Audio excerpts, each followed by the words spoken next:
The spring rain of May drifted down like spirits dancing between heaven and earth. To most, these drops represented a bountiful harvest and hope. People watched the rain with smiles, their eyes filled with happiness. But here, the rain felt different. It fell onto bright yellow glazed tiles, sliding down into bronze gutters before disappearing into the stone drainage channels of the palace.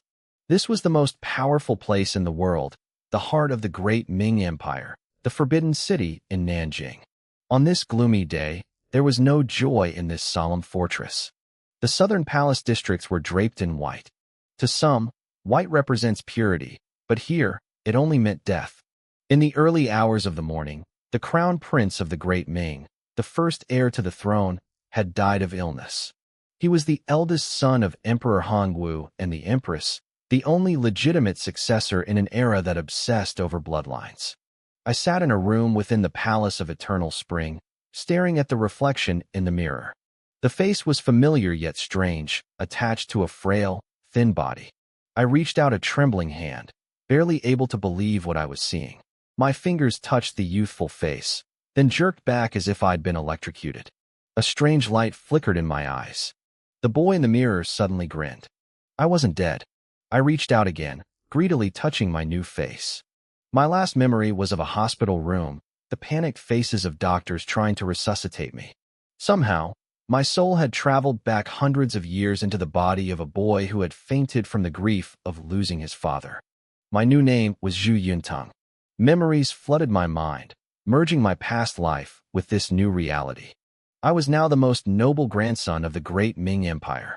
The man who died this morning, Crown Prince Zhu Biao, was my father. In this world, the word legitimate meant everything. It meant the right to rule. My mother was the daughter of the founding General Chang Yuchun. She had given birth to the emperor's first legitimate grandson, my older brother Zhu Yunning. But he had died young. My mother risked her life to give the royal family another legitimate heir, me. She died shortly after I was born. After my brother's passing, I became the only legitimate grandson of Emperor Hongwu, Zhu Yuanzhang. I looked at my reflection and smiled. This was an incredible hand to be dealt. But then, my smile froze. I was Zhu Yuntang, not Zhu Yunwen. In a few years, when the legendary Emperor Zhu Yuanzhang passed away, it wasn't me who took the throne. It was Zhu Yunwen. Yunwen was my brother, but his mother was originally just a secondary consort. After my mother died, his mother was elevated to the rank of primary consort because the emperor didn't want to bring new women into the palace. Because his mother's status rose, Yunwen became the eldest son by default.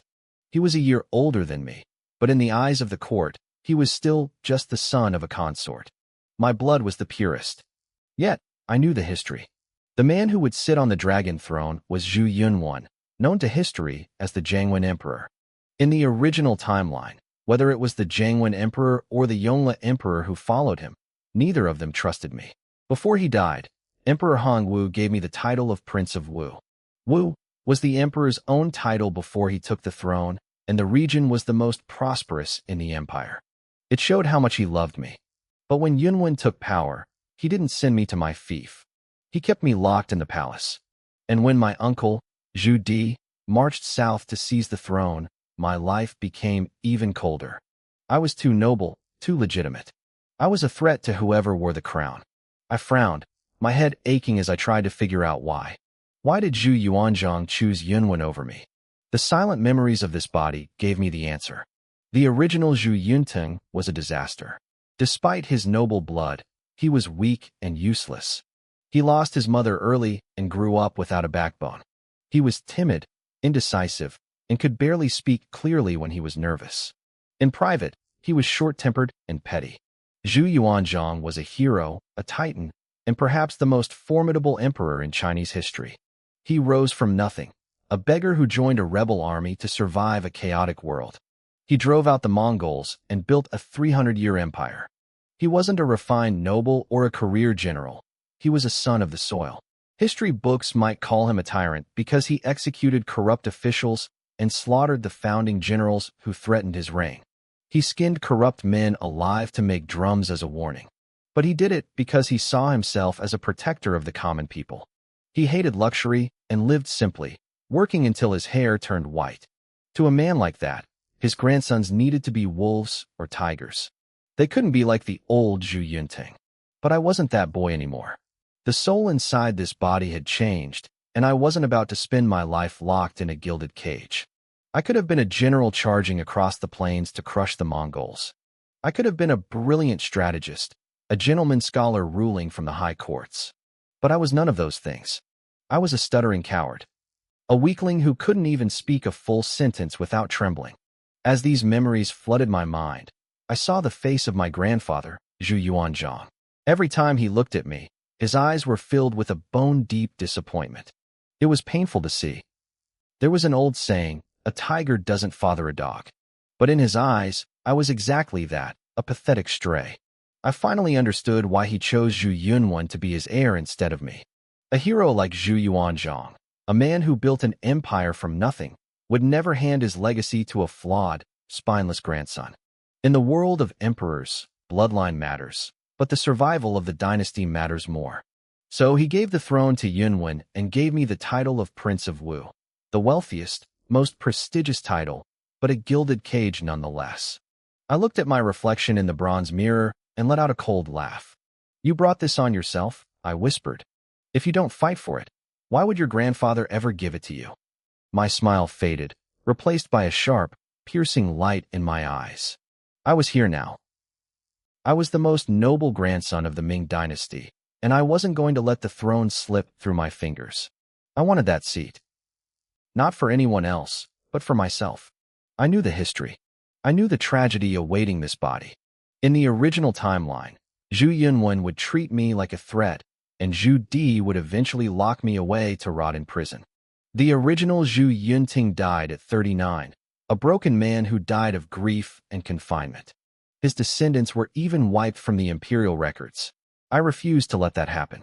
I wanted the throne to build a different kind of Ming empire, one that wouldn't become a memory of pain and lost potential. I grinned again, my confidence surging. From this day forward, I was Zhu Yunting. There was no path back. If I retreated, I'd spend my life in a dark, silent cell. Compared to this royal life, my past life was ordinary. I was just a regular guy who went to school, served in the army, and drove a rideshare car to pay the bills. I worked from dawn till dusk, my dreams ground down by the reality of society. But that life gave me something this prince never had: grit. I knew how to survive when I had nothing. I knew how to fight with my own two hands. I was patient, I was tough, and I knew how to adapt. Poor kids don't break easily. I took one last look at the mirror and shouted toward the door, "Is anyone there?" The sound of hurried footsteps thudded against the floorboards. The heavy curtains pulled back, and several eunuchs dressed in white robes knelt before me. They were humble, almost desperate to please. "Third Master, your servants are here to help you dress," one said. His Chinese sounded a bit strange. Most of the palace eunuchs weren't local. They were from Goryeo, a small vassal state to the north. They were sent as tribute because their homeland was poor, offering their people as a sign of submission. The eunuch leading them was a man named Wang Bachi. I remembered him. In later years, eunuchs would ruin the Ming dynasty, but right now, my grandfather and father kept them on a tight leash. They weren't allowed to learn to read or even speak freely. They were treated like tools. As they swarmed around me, dressing me in white funeral robes, I felt uncomfortable. I wasn't used to being waited on like this. "I'll do it myself," I said, reaching for my shoes. The eunuchs turned pale. They started banging their heads against the floor in terror. "We deserve death. Please, Third Master, let us serve you." I ignored their trembling and pulled on my white cloth shoes. "Wang Bachi," I said quietly, "is the funeral procession ready?" Wang Bachi was sharp. He knew I was asking about the others, specifically my stepmother, Lady Liu, and her son, Zhu Yunwen. He glanced around nervously, making sure no one was listening. Then, he quickly pressed something into my hand. "Third Master, just a small bit of help," he whispered. I looked down. It was a piece of raw ginger. I understood immediately. My eyes weren't red or swollen from crying. In this era of strict Confucian ritual, if you didn't look like you were dying of grief when a parent passed, you were considered a monster. Rubbing ginger under my eyes would fix that. "You're observant," I said, patting him on the shoulder. The Goryeo eunuch almost burst into tears. The old Zhu Yunting only ever used these servants as punching bags. He had never felt a kind touch in his life. Outside, the spring rain was still falling, carving tiny streams into the stone courtyard. I stepped out, dressed in my mourning whites, heading toward the main hall where my father's coffin lay.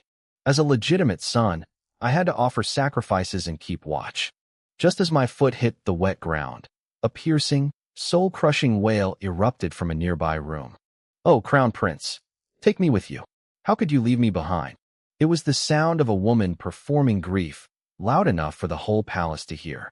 The game had already begun. "Are there any other children?" Amidst the wailing, a group of eunuchs and palace maids emerged from a side room, surrounding a woman dressed in white mourning robes. Tears streamed down her face. She looked so frail she could barely stand, leaning heavily on her attendants for support.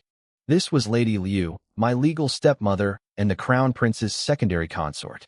Walking behind her was a young man who shared a striking resemblance to me. His eyes were red and swollen. He held the hands of two young boys, aged 6 and 7. This was my second brother, Zhu Yunwen, the eldest son of my father's concubine, along with his younger full brothers, Zhu Yunjian and Zhu Yun11. They moved forward in a grand display of grief, their cries filling the air. I stood alone in the rain, watching them approach. As the distance closed, I quickly rubbed the ginger Wang Bachi had given me into my eyes. The stinging heat was instantaneous. My eyes turned a raw, angry red, and tears began to pour down my face uncontrollably. "Oh, father!" I wailed, the sound tearing through the rain. Lady Liu acted as if I didn't exist. She brushed past me, her face buried in her handkerchief, lost in her own performance. I felt a cold sneer forming in my heart. She really thought she was the master of this palace now. Zhu Yunwen, however, stopped in front of me, still clutching his two younger brothers. "Third brother," he said, his voice trembling with what looked like genuine sorrow. "I heard you fainted earlier. Are you feeling better?" He played the part of the caring older brother perfectly. I looked at him, my vision blurred by the ginger-induced tears. "I'm all right, second brother. Thank you for worrying. It's just, father's passing. It's too much to bear." I covered my eyes with my sleeve and sobbed harder. My outburst triggered Yunwen and the two little ones, and soon we were all crying together in the downpour. Attendants rushed forward to hold umbrellas over us. Yunwen led the two youngest ahead, and I followed half a step behind. With every step we took toward the hall, our collective wailing grew louder, a haunting sound in the chilly spring rain.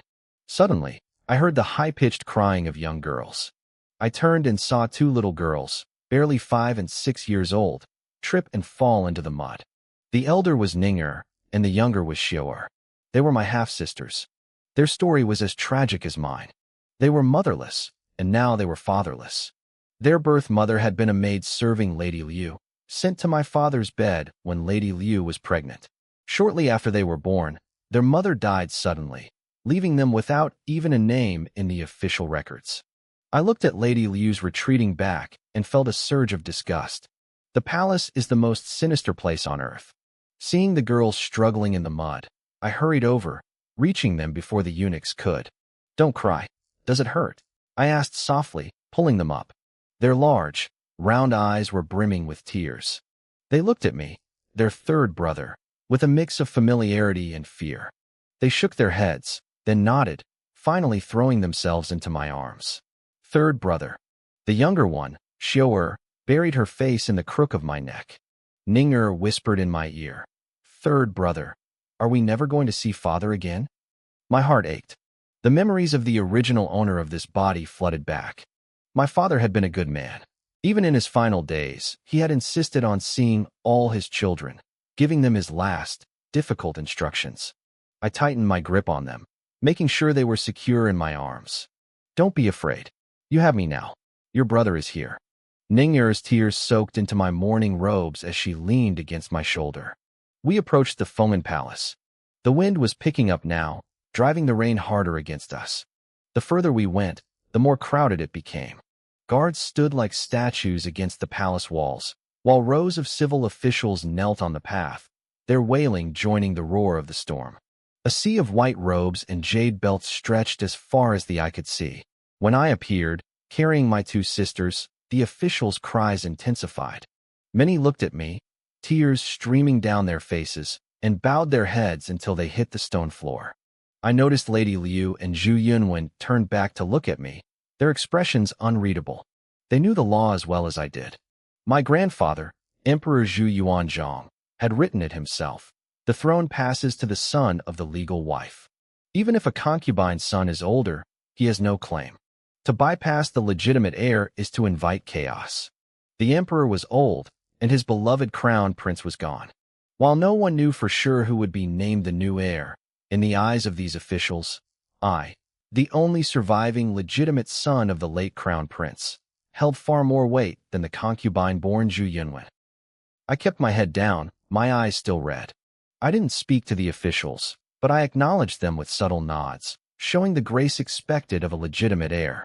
As I reached the entrance of the main hall, 3 men intercepted me. They looked exhausted, their faces weathered and grim. The first 2 were in their 40s, while the man leading them was in his 50s, tall, powerful, and radiating an aura of pure strength. Second uncle, third uncle, great uncle. The words left my mouth instinctively. In the palace, I should have used formal titles. But seeing them, the names used by a normal family felt more natural. The 3 men froze. The 2 younger men were my maternal uncles, the sons of the legendary General Chang Yuchun. The one with the darker complexion was my second uncle, Chang Sheng, who had inherited the title of Duke of Zheng. Beside him was my third uncle, Chang's son, the Marquis of Huayuan. But the man in front, tall, lean, with eyes as sharp as blades, was the most formidable of all.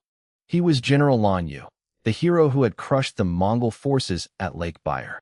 He was my mother's uncle, my great-uncle. Aside from my parents, these 3 were my closest kin. My memories told me they had always looked out for me, sending gifts and horses even when they were away at war. "Uncle," I whispered again. The sight of me, tearful and holding my little sisters, broke these battle-hardened men. Their eyes grew red. "We heard you fainted," second Uncle Chang Sheng said, his voice thick with emotion. "You must take care of yourself. You are your mother's only remaining son. You cannot fall." I looked at their weary faces and whispered, "Thank you, uncles." I was just overwhelmed by grief. I lowered my voice, acting like a frightened child rather than a royal prince. The guards and eunuchs were far enough away that they couldn't hear us. Seeing me like this, the 2 Chang brothers trembled. I was the child their sister had given her life to bring into this world.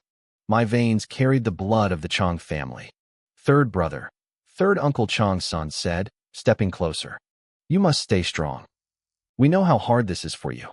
I gave them a bitter, watery smile. Mother is gone. Now father is gone too. Who is left to care for a child with no parents?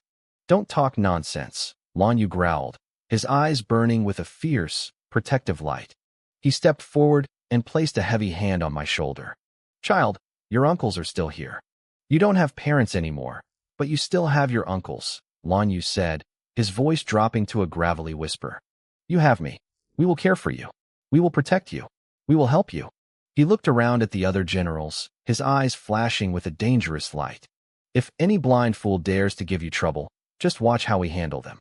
He turned his cold gaze toward the Fengnian Hall, staring directly at where Lu Shi and Zhu Yuan were standing. I shivered. It was no wonder history recorded that this man was executed despite his legendary achievements.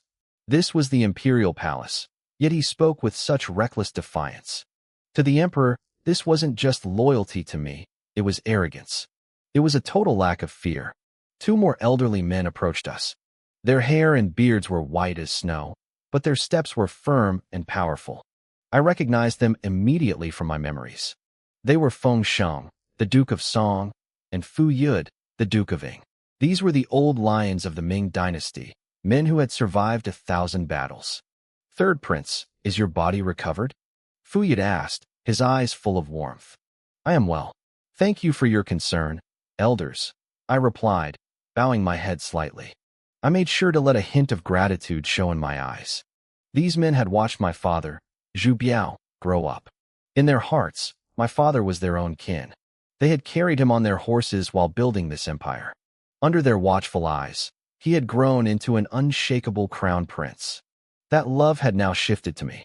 To them, I was the true heir, the blood of the Huaisi nobility. My half-brother, Zhu Yuan, was just a son of a consort with a lowly background. To these battle-hardened veterans, he barely existed. More men began to gather. The courtyard was filling with the most powerful generals of the founding era. Chao Zhan, Zhang Yi, He Rong, Liao Jieli. The giants of the military were all surrounding me. Suddenly, a cold realization hit me. I was standing in the eye of a storm. A tall tree catches the most wind, and right now, I was the tallest tree in the palace. If the emperor or the spies saw this, I would be marked for death before the sun went down. This was a nest of vipers, and I had to move carefully. I must go inside, I whispered, picking up my two little sisters. I didn't wait for an answer. I turned and hurried toward the hall. Wait, why is the prince leaving? Chao Zhan shouted behind me. I haven't even greeted him properly. Keep your voice down, Fu Yid hissed at him. Outside in the rain, Lan Yu watched my retreating back. The prince is young, and his father is gone, he muttered to the others. The palace is a dark place. People will try to scheme against him. We owe everything to the crown prince. We must protect his only remaining bloodline. I owe the crown prince my life, Chao Zhan choked out. Twice I broke the law, and twice he saved my head from the chopping block. If the crown prince were here, I would follow him. Since he's gone, I follow the third prince. I feel the same, He Rong added. Without the crown prince, I wouldn't have my title. My heart stays with the boy. My father had been the most beloved crown prince in history. My grandfather, Zhu Yuanzhang, had a terrifying temper, and it was always my father who stepped in to save these generals from the emperor's wrath. He was their shield. Now, they were determined to be mine. As I entered the hall, the sound of wailing hit me like a physical wall. Servants stepped forward to take my sisters. I felt a sharp gaze boring into my back. I turned and saw Lu Shi. She was wiping away tears, but her eyes were cold and calculating. She had seen the display outside.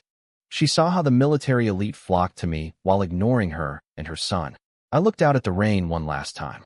Lan Yu and the others were still there, standing like statues. My mind raced through the history I knew. This was the 25th year of the Hongwu reign. In the original timeline, this was the year Lan Yu would be executed. Over 15,000 people would be purged along with him.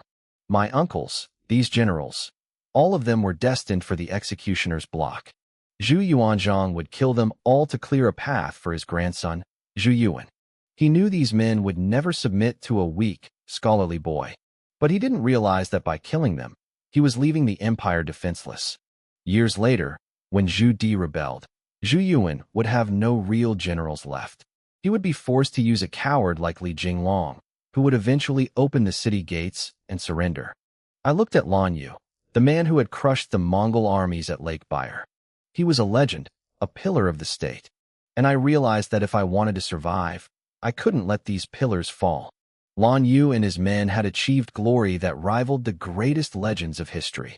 They had crushed the Mongol remnants, capturing over 150,000 heads of livestock, horses, camels, cattle, and sheep. They had broken the back of the northern Yuan dynasty, finally tearing away the last veil of the nomadic empire. In my old world's history, their achievements surpassed almost anyone else's. But as I looked at them, a cold realization hit me. If I took the throne, maybe these men wouldn't have to die.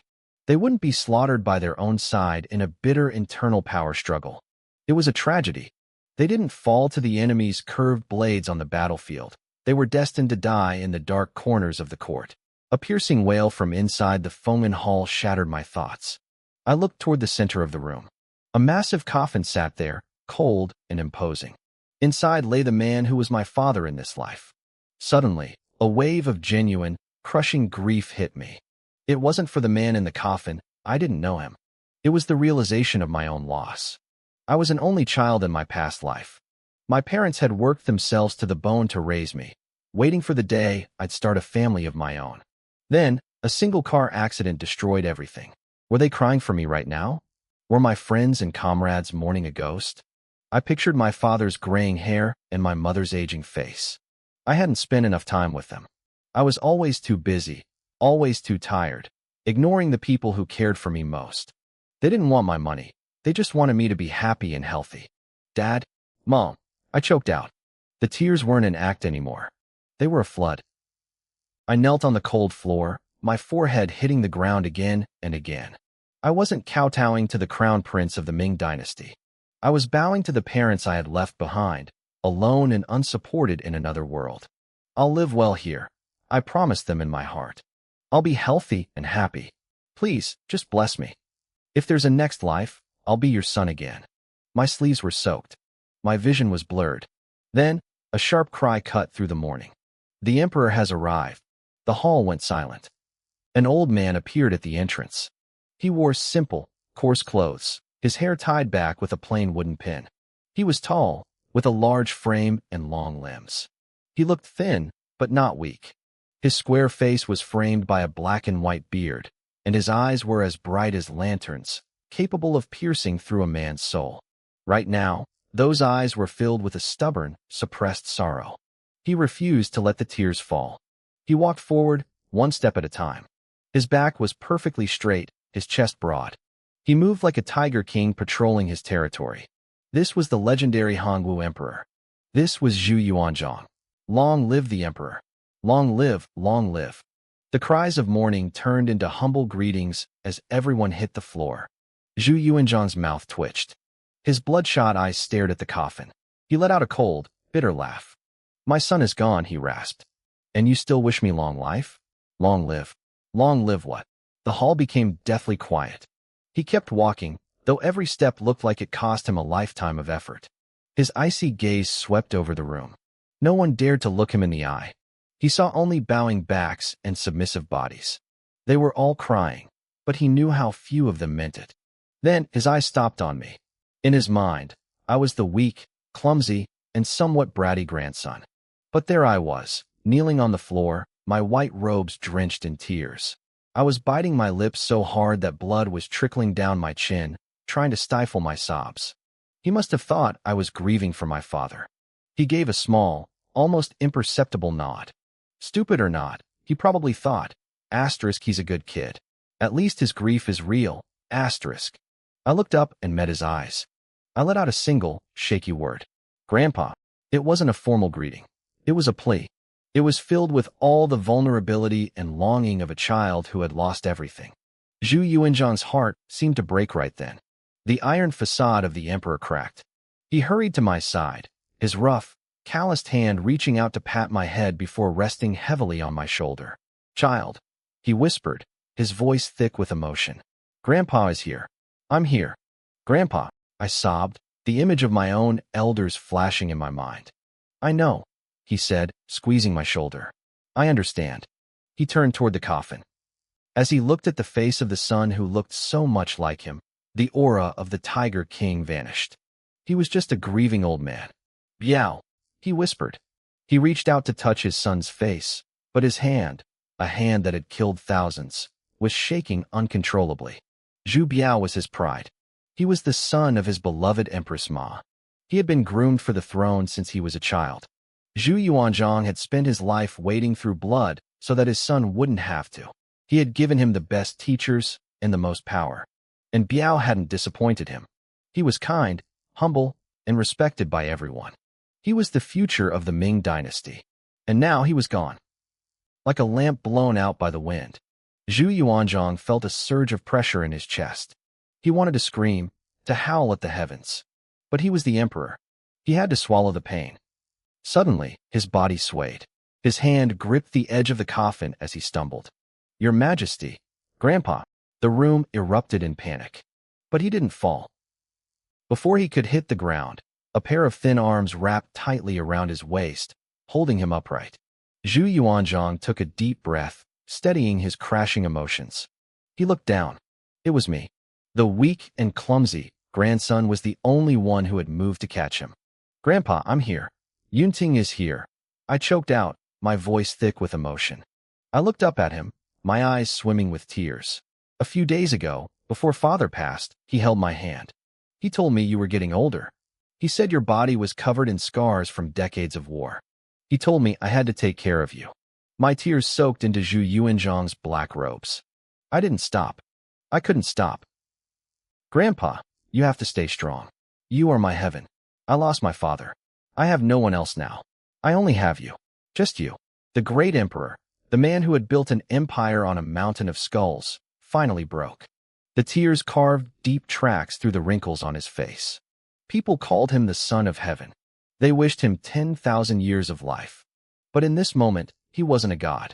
He was just a grieving old man who had lost his favorite son. He saw my grief. He felt my dependence on him. His iron heart melted. Grandpa is here, he whispered, his large, calloused hand stroking my hair. Don't be afraid. I won't fall. I can't fall. Suddenly, a woman's cry pierced the air. It was Lu Shi, my stepmother. She dropped to her knees, wailing about the emperor's health. Out of the corner of my eye, I saw her discreetly kick her son, Zhu Yunwen. The boy took the hint immediately.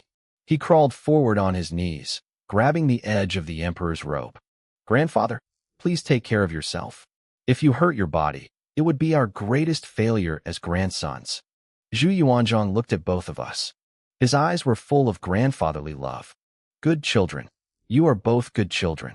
Grandfather, please sit and rest, Zhu Yunwen said, waving to the servants. Quick, bring a chair. Put a soft cushion on it. Grandfather's back is injured. I watched him with a cold smirk hidden deep in my heart. None of these royal descendants were stupid. As soon as I established a bond with the emperor, someone was bound to jump in and try to outshine me. In this life, winning over Zhu Yuanzhang was the only way to survive. I wasn't about to let Zhu Yunwen steal my momentum. As the servants helped the emperor toward the chair, I struck again. I pressed my forehead against the cold floor in a deep kowtow. Grandpa, I have one request. Speak, Zhu Yuanzhang said, waving his hand. Between us, there is no need for hesitation. I kept my head down, my voice trembling. When father was alive, I was young and foolish. I did nothing but make him worry. I wiped a tear away. Now that he's gone, I want to go to Huangke Temple. I want to mourn for 3 years. I will pray and chant every day for father's soul and for your health, Grandpa. I want to accumulate merit for our family. Please let me go. The room went silent. I felt the emperor's gaze heavy on my back. In this era, filial piety was the ultimate virtue. It was the measure of a man. And Huangke Temple wasn't just any temple. It was where Zhu Yuanzhang himself had served as a monk when he was a starving peasant. By choosing that specific place to give up my life of luxury for 3 years, I was hitting him right in his memories.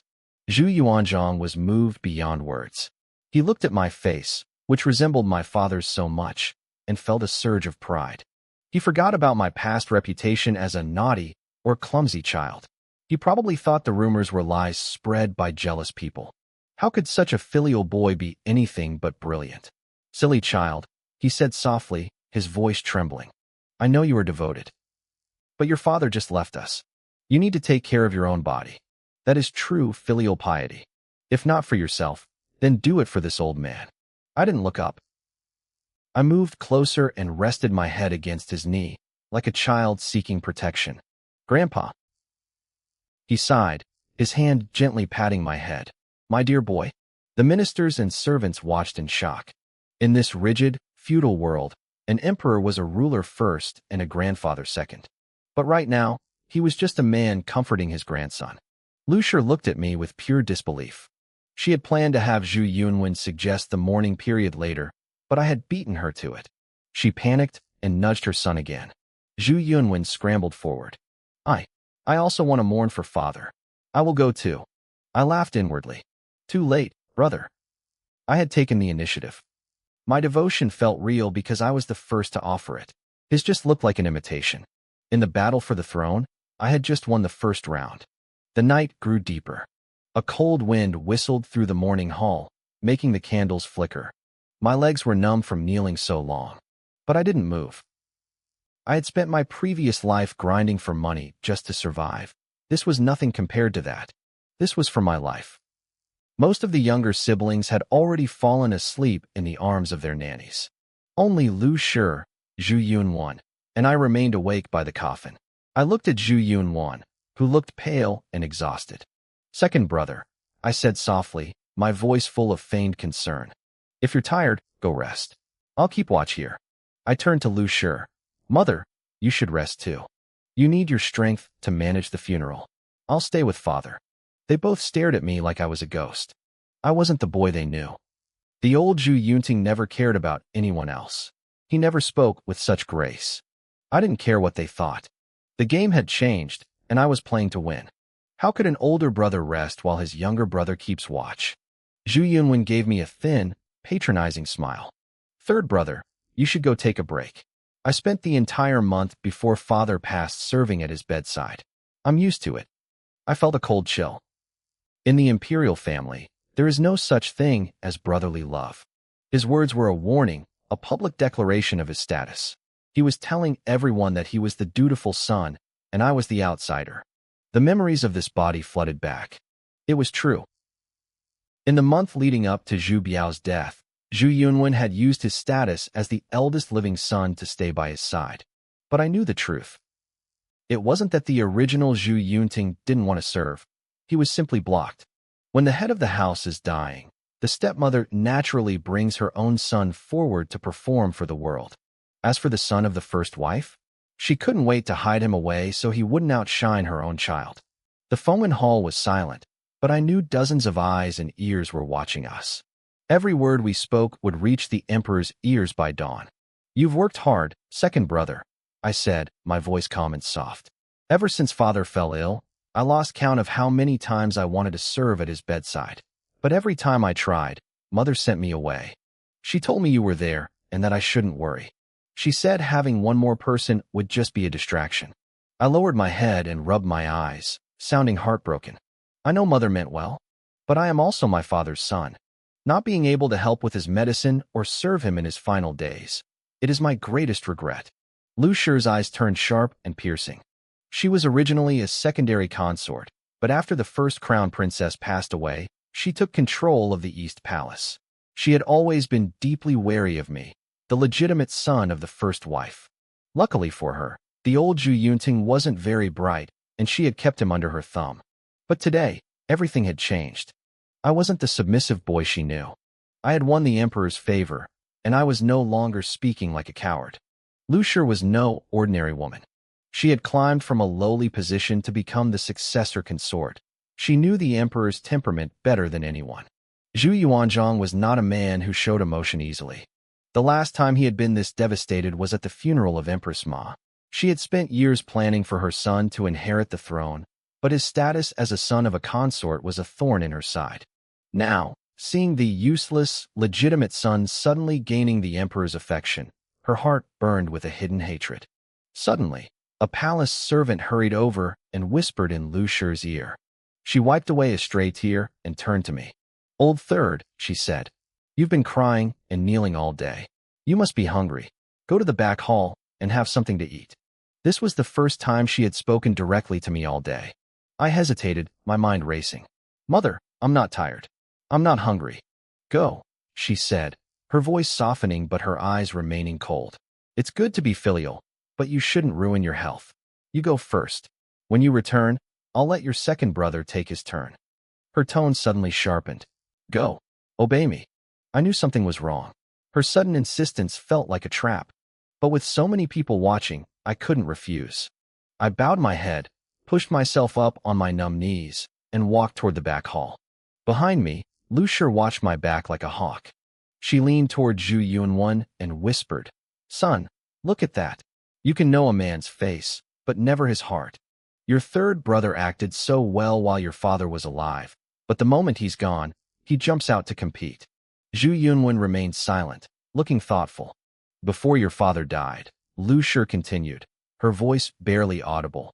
He told me to be patient with you and to keep your uncles at a distance. But I think the one you really need to watch out for is your third brother. Once I reached the back hall and saw no one was around, I finally stretched my aching limbs. This palace was not a place for humans. Every word and every action had to be calculated. It was only the first day, and it was already this exhausting. If I wanted to survive, I had to win Zhu Yuanzhang's heart completely. I needed that throne. Only then would I truly be free. I paced the floor, thinking. To a man as brilliant and ruthless as Zhu Yuanzhang, mere affection wasn't enough. I had to prove I had the ability to rule. But what did I have? I knew history, sure, but I wasn't a genius. How could I prove myself?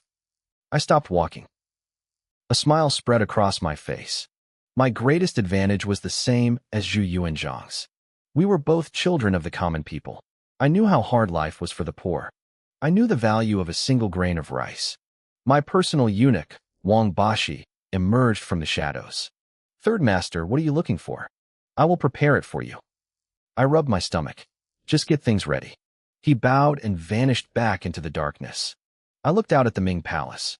It was grand, but not luxurious. Both Zhu Yuanzhang and my father were frugal men. They hated wasting money on vanity. The red lacquer on the pillars was peeling, yet it had never been repainted. The emperor treated the empire like a household. If something still worked, you didn't replace it. Suddenly, two guards with heavy swords knelt before me.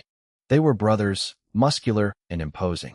I recognized them from my memories. Liao Yong and Liao Yongzhong's grandsons. Their family was legendary.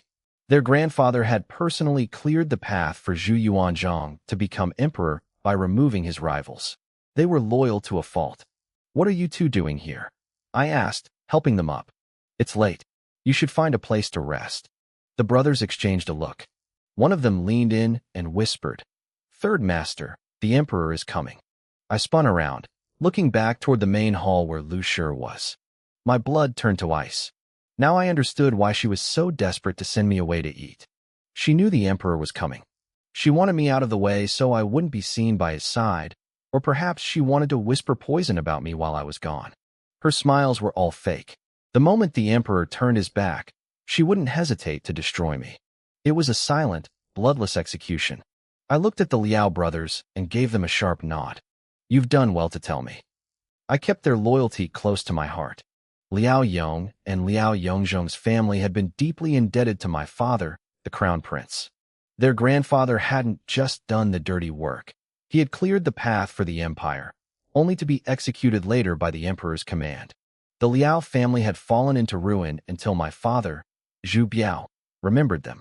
He personally appointed these two brothers as palace guards, giving them a future when no one else would. As the saying goes, a long journey tests a horse's strength, and time reveals a man's heart. These two were my eyes and ears in this cold palace. While I stood there, I thought about the weight pressing down on my grandfather. The Mongols in the north were restless again, gathering their armies to raid the borders. In the south, the rains had been too heavy, threatening the spring planting. If the harvest failed, the common people would suffer, yet the court would still demand taxes to fund the coming war. All these burdens, the fate of the commoners, the security of the borders, and the grief of losing his heir, were crushing Zhu Yuanzhang.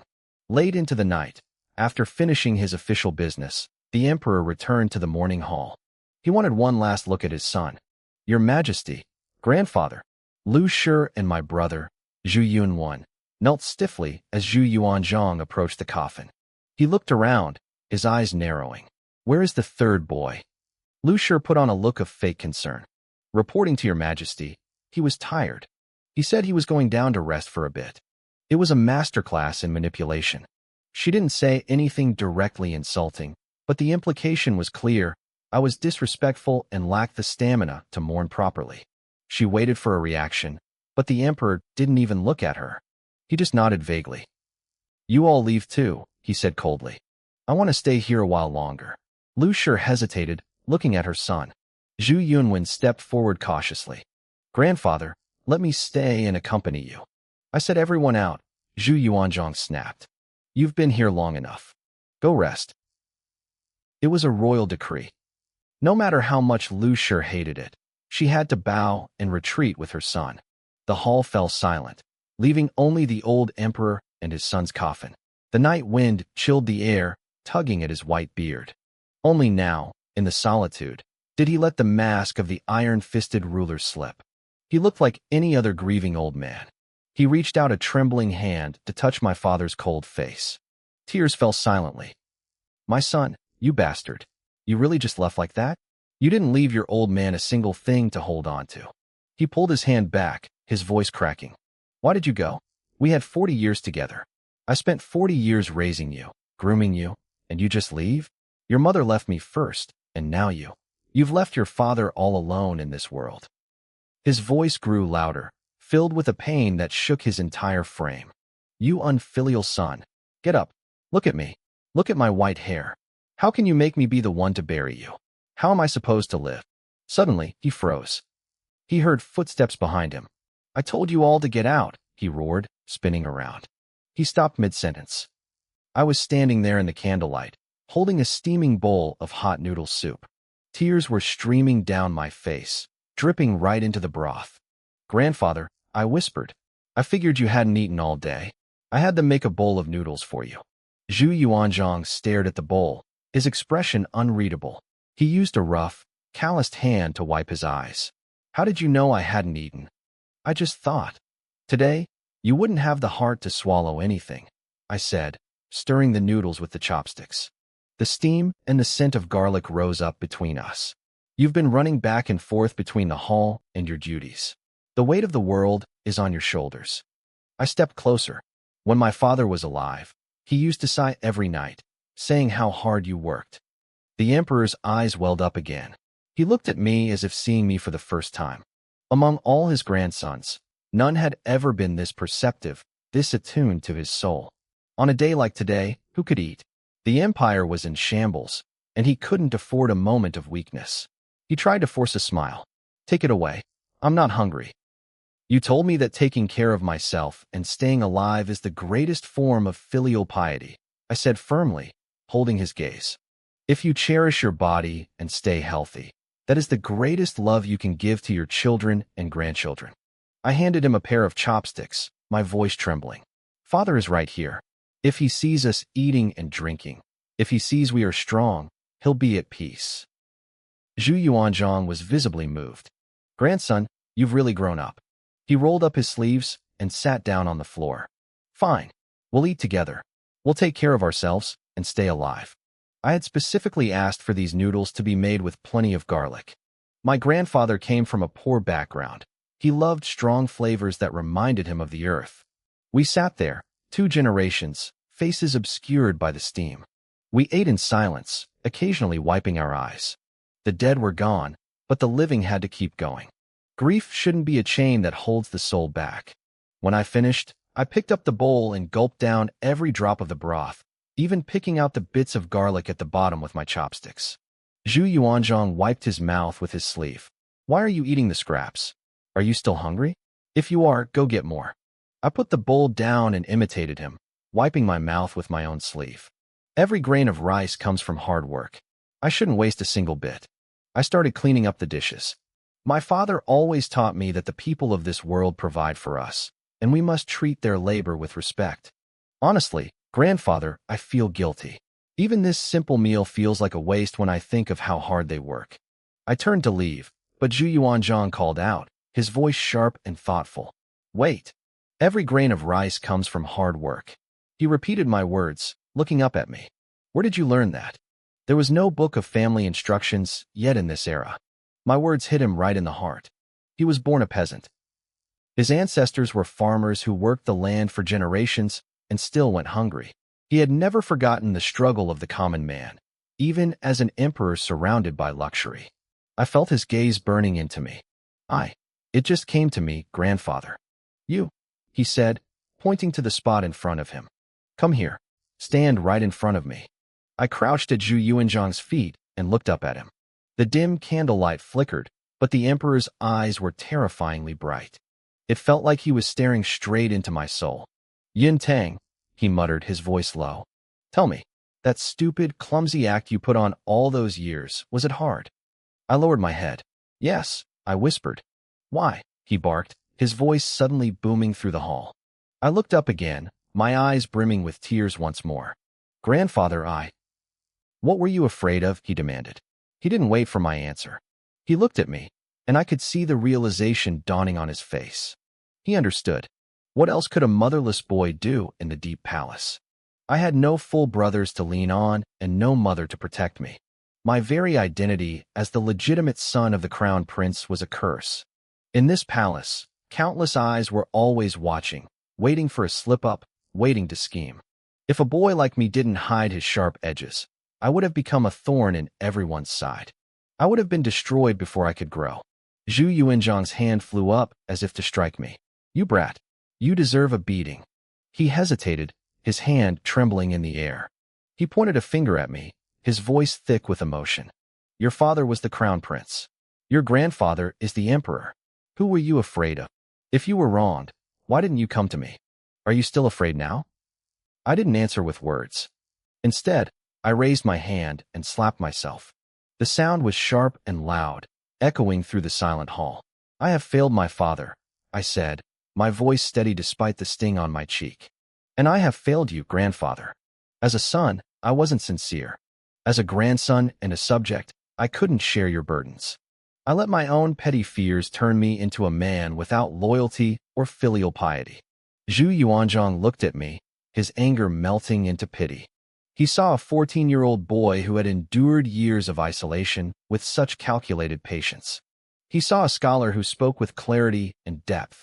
Every grain of rice comes from hard work, he repeated softly. Even a man who had read every book in the empire might not have said it so perfectly. He saw me now as the 1,000-mile steed of the Zhu family. I wiped my eyes and looked him dead in the face. Grandfather, I am not afraid anymore. Why? He asked. Because I had 2 mountains behind me, I said slowly. One was my father, the other is you. My father is gone, and I miss him dearly. I already failed him. I cannot fail you too. A look of iron-willed determination settled on my face. In that moment, Zhu Yuanzhang saw a reflection of his younger self, the man who had fought his way onto the throne. I am your grandson, I continued. I am the son of the crown prince. If I keep hiding, if I don't stand tall behind you, then I am not worthy of the name Zhu. Good boy. Zhu Yuanzhang's heavy hand landed on my shoulder. For the first time, a genuine smile broke through his grief. A real man should have spirit. Now, you finally look like my grandson. Outside the hall, Lady Lu was pacing anxiously. She had watched me go in with a bowl of noodles and hadn't seen me come out for hours. She was terrified. What were we talking about? Why was the emperor spending so much time with me? She looked at her son, Zhu Yuanwan, who was also staring at the hall. Son, what are you thinking? I think my brother was hiding his true self all along, Yunwen whispered. Lady Lu's heart sank. If I had been faking my stupidity, it meant I was guarding against them. If the emperor realized that, she feared for her son's future. Go, she hissed to Yunwen, handing him a cup of tea. Go inside. Cry when you see him. Tell the emperor to take care of his health. Just as they moved, the doors opened. Zhu Yuanzhang walked out, leaning slightly on my arm. Lady Lu bowed quickly, noticing that the emperor's face looked lighter, less burdened by sorrow. You are weak, Zhu Yuanzhang said to me, ignoring the others. Take care of yourself. Being filial is good, but making yourself sick is a different kind of failure. Once the funeral is over, you will go to the great academy to study. I will find you the best teachers. We'll see if you try to hide your talents then. I won't let you down, grandfather. I promised. The great academy was where the princes studied. It was the highest honor for a royal grandson. Zhu Yuanzhang began to walk away, but as he passed Lady Lu, his gaze turned ice cold. She shivered, feeling a sudden chill in her bones. Suddenly, the emperor stopped. He turned back to face me and the crowd of mourning officials. Issue an imperial decree, he barked. A scribe immediately rushed forward, brush ready. Zhu Yuntang, legitimate son of the crown prince, my grandson, the emperor announced, his voice ringing out. He is of noble character, brilliant mind, and deep loyalty. He is sincere, filial, and strong. He paused, his eyes locking onto mine. I hereby infef Zhu Yuntang as the king of Wu. A collective gasp went up from the crowd. I dropped to my knees to give thanks, keeping my face calm and steady. Zhu Yuanzhang nodded, impressed by my composure. He didn't know that inside, my heart was racing. I was vibrating with a mix of terror and triumph. Wu. That was the title Zhu Yuanzhang held before he became emperor. In the Ming dynasty, it was the most prestigious title a prince could hold. Becoming the king of Wu was just the beginning. I looked at the morning hall one last time. The game had truly started. I remembered the stories about my older brother, Zhu Yunwen. Years ago, he had begged our father to let him be named the king of Wu. only to be harshly scolded. Our father had told him that Wu was the emperor's personal title before he took the throne. It represented the very source of the Ming dynasty's wealth and power, situated near the heart of the empire. It wasn't a title to be given away lightly. Yet now, that very title had fallen to me. I caught a glimpse of Zhu Yunwen out of the corner of my eye. He lowered his head quickly, but not before I saw the flash of resentment in his gaze. He was the eldest son, even if he was born to a consort. He was older, he was widely considered a better scholar, and he had a face that people called handsome. He was modest, steady, and beloved by the court officials. In his mind, he had done everything right. To him, it felt like I had just skipped the line simply because of my status as the legitimate heir. Grandfather didn't leave immediately after issuing the decree. He scanned the room, his sharp eyes reading the expressions of every official present. When his gaze finally returned to me, his face softened. I knew that while I had surprised him today, he had always held a soft spot for Zhu Yunwen. My brother was the perfect Confucian gentleman, polite, studious, and gentle. The first generation of the Zhu family had been born in the mud and raised in army camps. My uncles were men who loved the smell of blood and the weight of a blade, but they hated opening a book. The third generation wasn't much better. They were either obsessed with military glory or lost in a haze of wine and women. Zhu Yunwen was different. He was the scholar grandfather wanted his descendants to become. Even if the emperor was currently annoyed by how my brother had been cowed by Lady Lu, he still loved the boy. Zhu Yunwen, my eldest grandson, grandfather called out. Zhu Yunwen looked up, tears of relief and joy shimmering in his eyes. My eldest grandson is brilliant, studious, and humble, grandfather continued, his voice steady. He is filial to his elders and kind to the officials. I hereby enfeoff Zhu Yunwen as the king of Huai. Zhu Yunwen bowed low, his voice trembling with gratitude. I thank the emperor for his immense grace. Beside him, Lady Lu broke into tears of joy. I thank your majesty for your grace, she sobbed. The moment she spoke, grandfather's face darkened. He couldn't stand her. He saw her as the woman who had turned his grandson into a timid shadow of a man. If we weren't standing in front of my father's coffin, I think he might have lashed out right then and there. Instead, he let out a cold snort, flicked his sleeves, and walked away. I watched them, thinking about the title Huai. Our family came from the Huai region. It was the place where the Ming dynasty began and where all the founding generals called home. Giving him that title was a heavy gesture. Zhu Yunwen met my eyes then. His gaze was firm, as if to say that while I was the king of Wu, he was now the king of the family's heartland. But I wasn't worried. I had already taken the lead in this race, and I didn't plan on losing. After the emperor left, I returned to my place before my father's coffin. The man lying inside was the only thing that had kept the peace in this family. Now that he was gone, the throne was vacant, and my uncles, those battle-hardened kings stationed across the empire, were starting to feel restless. A cold wind swept through the hall. I looked out into the distance, thinking of my greatest rival. It wasn't the brother standing next to me. It was my uncle, Zhu Di, the Prince of Yan. In the history I knew, he would become the Yongle Emperor. He was a man who led from the front, sweeping through the northern deserts and crushing the Mongol tribes until they scattered. He was a conqueror who expanded the empire to the south and built a legacy that rivaled the greatest emperors of old. He was a brilliant general and a ruthless leader. He was the real mountain I had to climb. April 25th, the 25th year of the Hongwu reign. The funeral procession for Crown Prince Zhu Biao began. The spring sun was bright and warm, but the air felt heavy and lifeless. A sea of white mourning clothes stretched as far as the eye could see. Thousands of officials followed the massive coffin on foot. Grandfather had ordered that no one, regardless of rank, was allowed to ride a horse or a carriage. We all walked. I walked alongside Lady Lu and my younger siblings. The two youngest girls were struggling, their faces streaked with dust and tears. They kept tripping, their small hands covered in dirt. "Come here," I whispered, kneeling down. I picked both of them up, one in each arm. This body was weak, and the weight made my legs shake, but I didn't let go.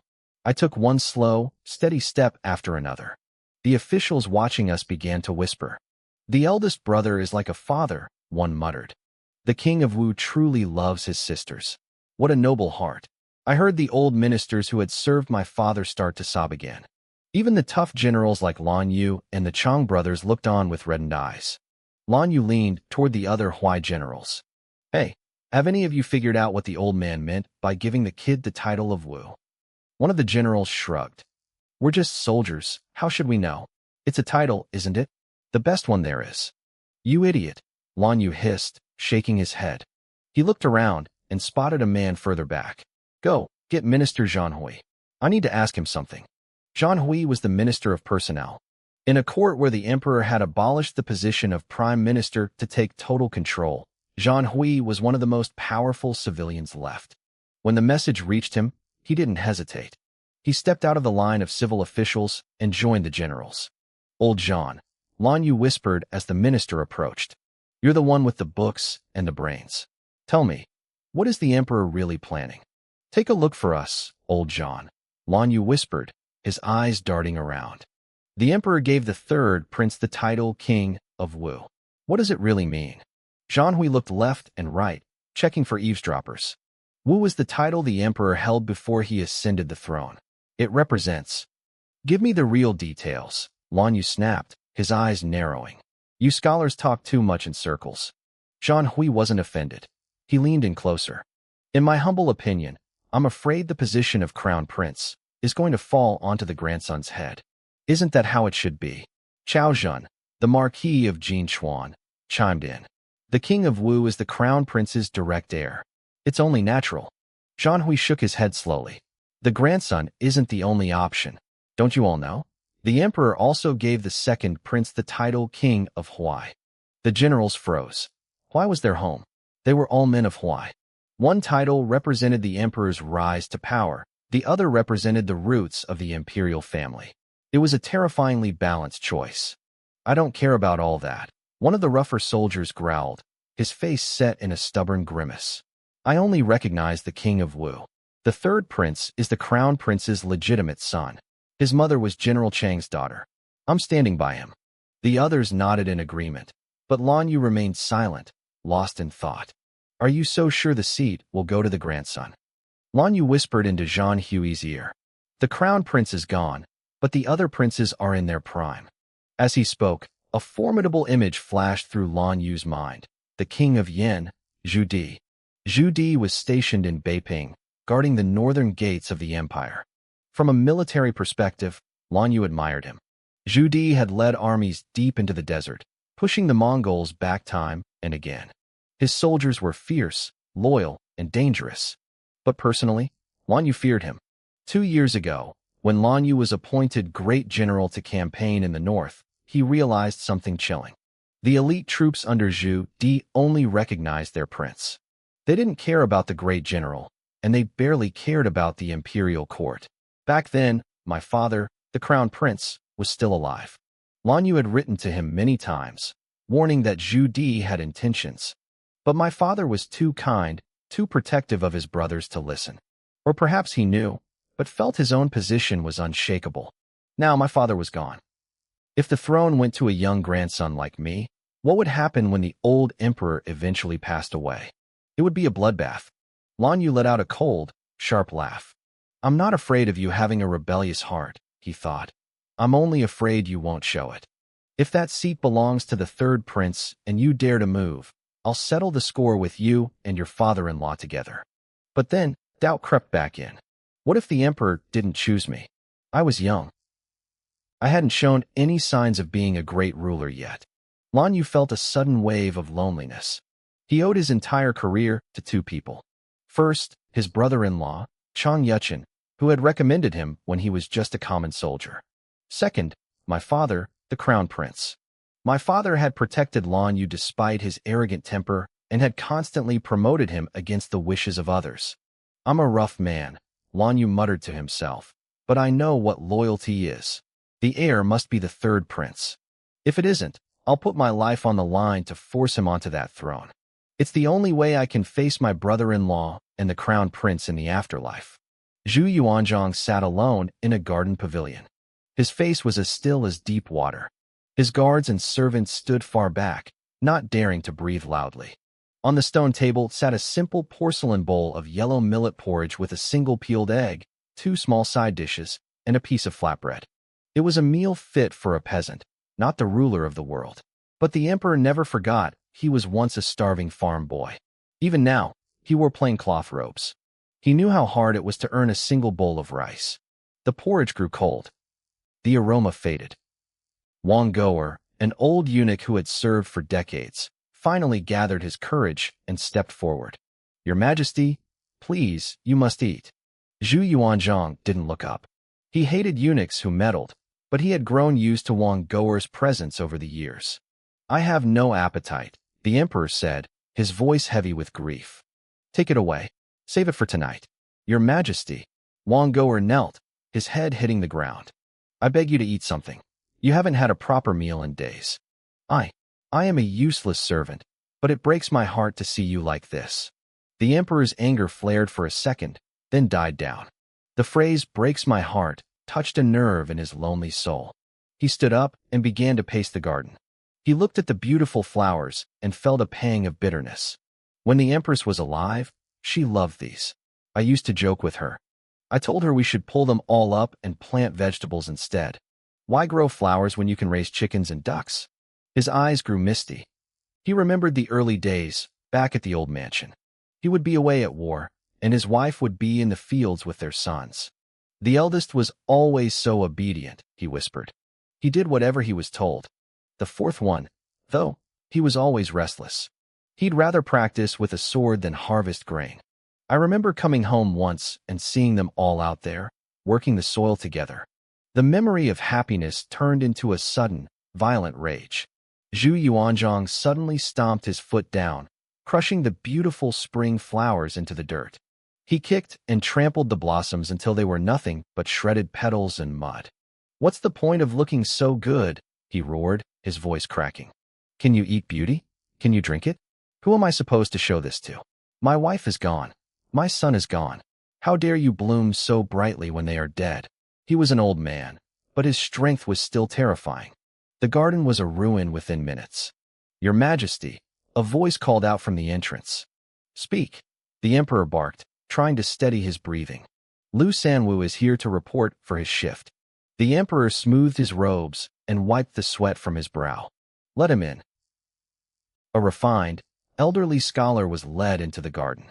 Lu Sanwu was a high-ranking official, a man of immense talent who acted as one of the emperor's closest advisors.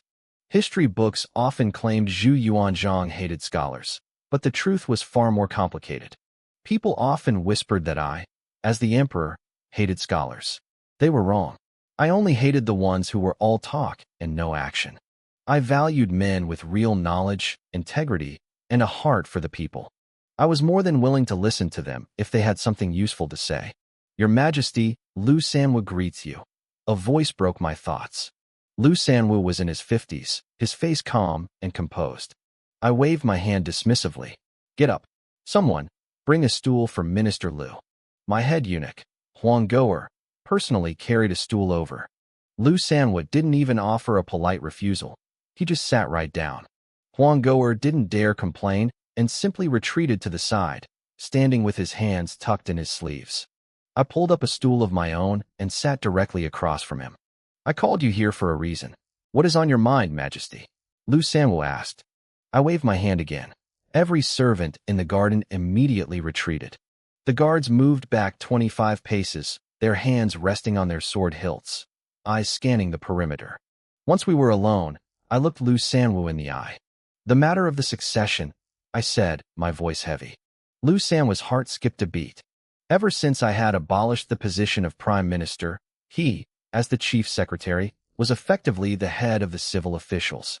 It wasn't a surprise that I was asking him, but the weight of the question was terrifying. The heir was the future of the Ming dynasty. I was old, the crown prince was dead, and the court was a whirlpool of hidden currents. I had many sons. They were all brave, capable, and commanded powerful armies. But I needed the perspective of a scholar, a man who understood the moral foundations of a state. Lu Sanwu stood up and bowed deeply. "Why does your Majesty ask me about the succession?" "The crown prince left us so suddenly," I said, my voice cracking slightly. My heart feels empty. The position of heir concerns the very foundation of our empire. You are a man of great learning. I want to talk this through with you. As soon as I finished, Lu San was straightened his robes and knelt solemnly on the ground. Your Majesty, I beg you to listen to my honest words. What are you doing? I snapped. I called you here to talk, not to see you kneel. Get up. Lu San was stayed on his knees, looking up at me with a piercing gaze. I request that your Majesty appoint a Grand Imperial son as the heir. A Grand Imperial son? I reached out to help him up, but my hand froze midair. Tell me why. A son succeeds the father. This is the natural order of heaven and earth, he said firmly. Furthermore, the Grand Imperial son is already of age. He is the legitimate son of the late Crown Prince. He should be the heir, the one to inherit the great tradition and become the future ruler of Ming. He knocked his head against the ground. I didn't speak for a long time. I wasn't hesitating because I disagreed. To be honest, I wanted to appoint my grandson too. But as an emperor and a father, I couldn't just say that. My other sons were out there on the borders, winning battles and shedding blood. If the words came from my mouth first, it would look like I was discarding them. I needed my ministers to say it first. But now that he had said it, a bitter taste lingered in my mouth. Why? I asked, testing him. The Crown Prince is gone, but I still have other sons. My sons on the borders, they might not be as perfect as the Crown Prince was, but they aren't bad. I stood up and paced with my hands behind my back. Take the Prince of Yin, my fourth son. He commands the northern armies in Beiping. He has won countless battles. He is determined and brave. Isn't he a good candidate? If your Majesty chooses the Prince of Yin, where does that leave the Prince of Qin and the Prince of Jin? Lu Sanwa's voice rang out clearly. The Prince of Qin and the Prince of Jin were my second and third sons. According to Confucian law, succession must follow the order of age. How could I skip two older brothers to pick the fourth? Besides, there was a secret hidden in Lu Sanwa's words. The Prince of Yin, Zhu Di, wasn't actually born to the late Empress Ma. He wasn't a legitimate son in the strictest sense. Few knew this, and those who didn't dare speak it. With two older, legitimate brothers still alive, there was no legal reason to choose Zhu Di. Seeing that I remained silent, Lu Sanwa pressed on. The Prince of Yin holds the military power in the north. The princes of Qin and Jin also hold massive armies. If your Majesty insists on picking the Prince of Yin, what happens after you pass away? Will the princes of Qin and Jin simply accept it? He looked at my back, his voice dropping an octave. Does your Majesty not remember the rebellion of the 7 states in the Han Dynasty? Or the war of the 8 princes in the Jin Dynasty? Bull! I spun around, roaring in fury.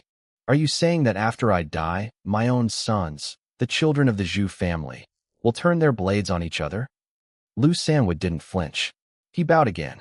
I am merely speaking the truth, using history as a mirror. I let out a sharp, angry laugh. The truth was, I had already thought of everything he was saying. If I picked one prince over the others, it would trigger a civil war. None of my sons were pushovers. If a son of mine didn't even have the ambition to crave the throne, he wouldn't be my son at all. But even if I do as you say and appoint my grandson, I sighed. Will my sons accept it? I'm old. I've got one foot in the grave. If I appoint a boy who can't suppress his powerful uncles, won't there be a war anyway? If the princes have doubts, the law will answer them, Lu Sanwa countered. The Grand Imperial son is your Majesty's grandson and the son of the late Crown Prince. He has the ultimate moral and legal right to the throne. It is the righteous path. I nodded slowly.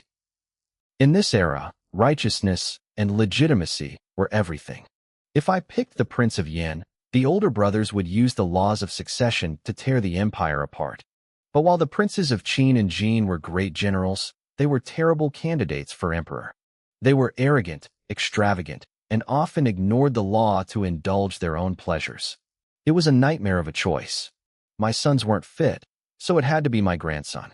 I sat back down on my stool. The Crown Prince has several sons. Which one do you think should be the Grand Imperial son? I dare not say. Lu Sanwa replied instantly.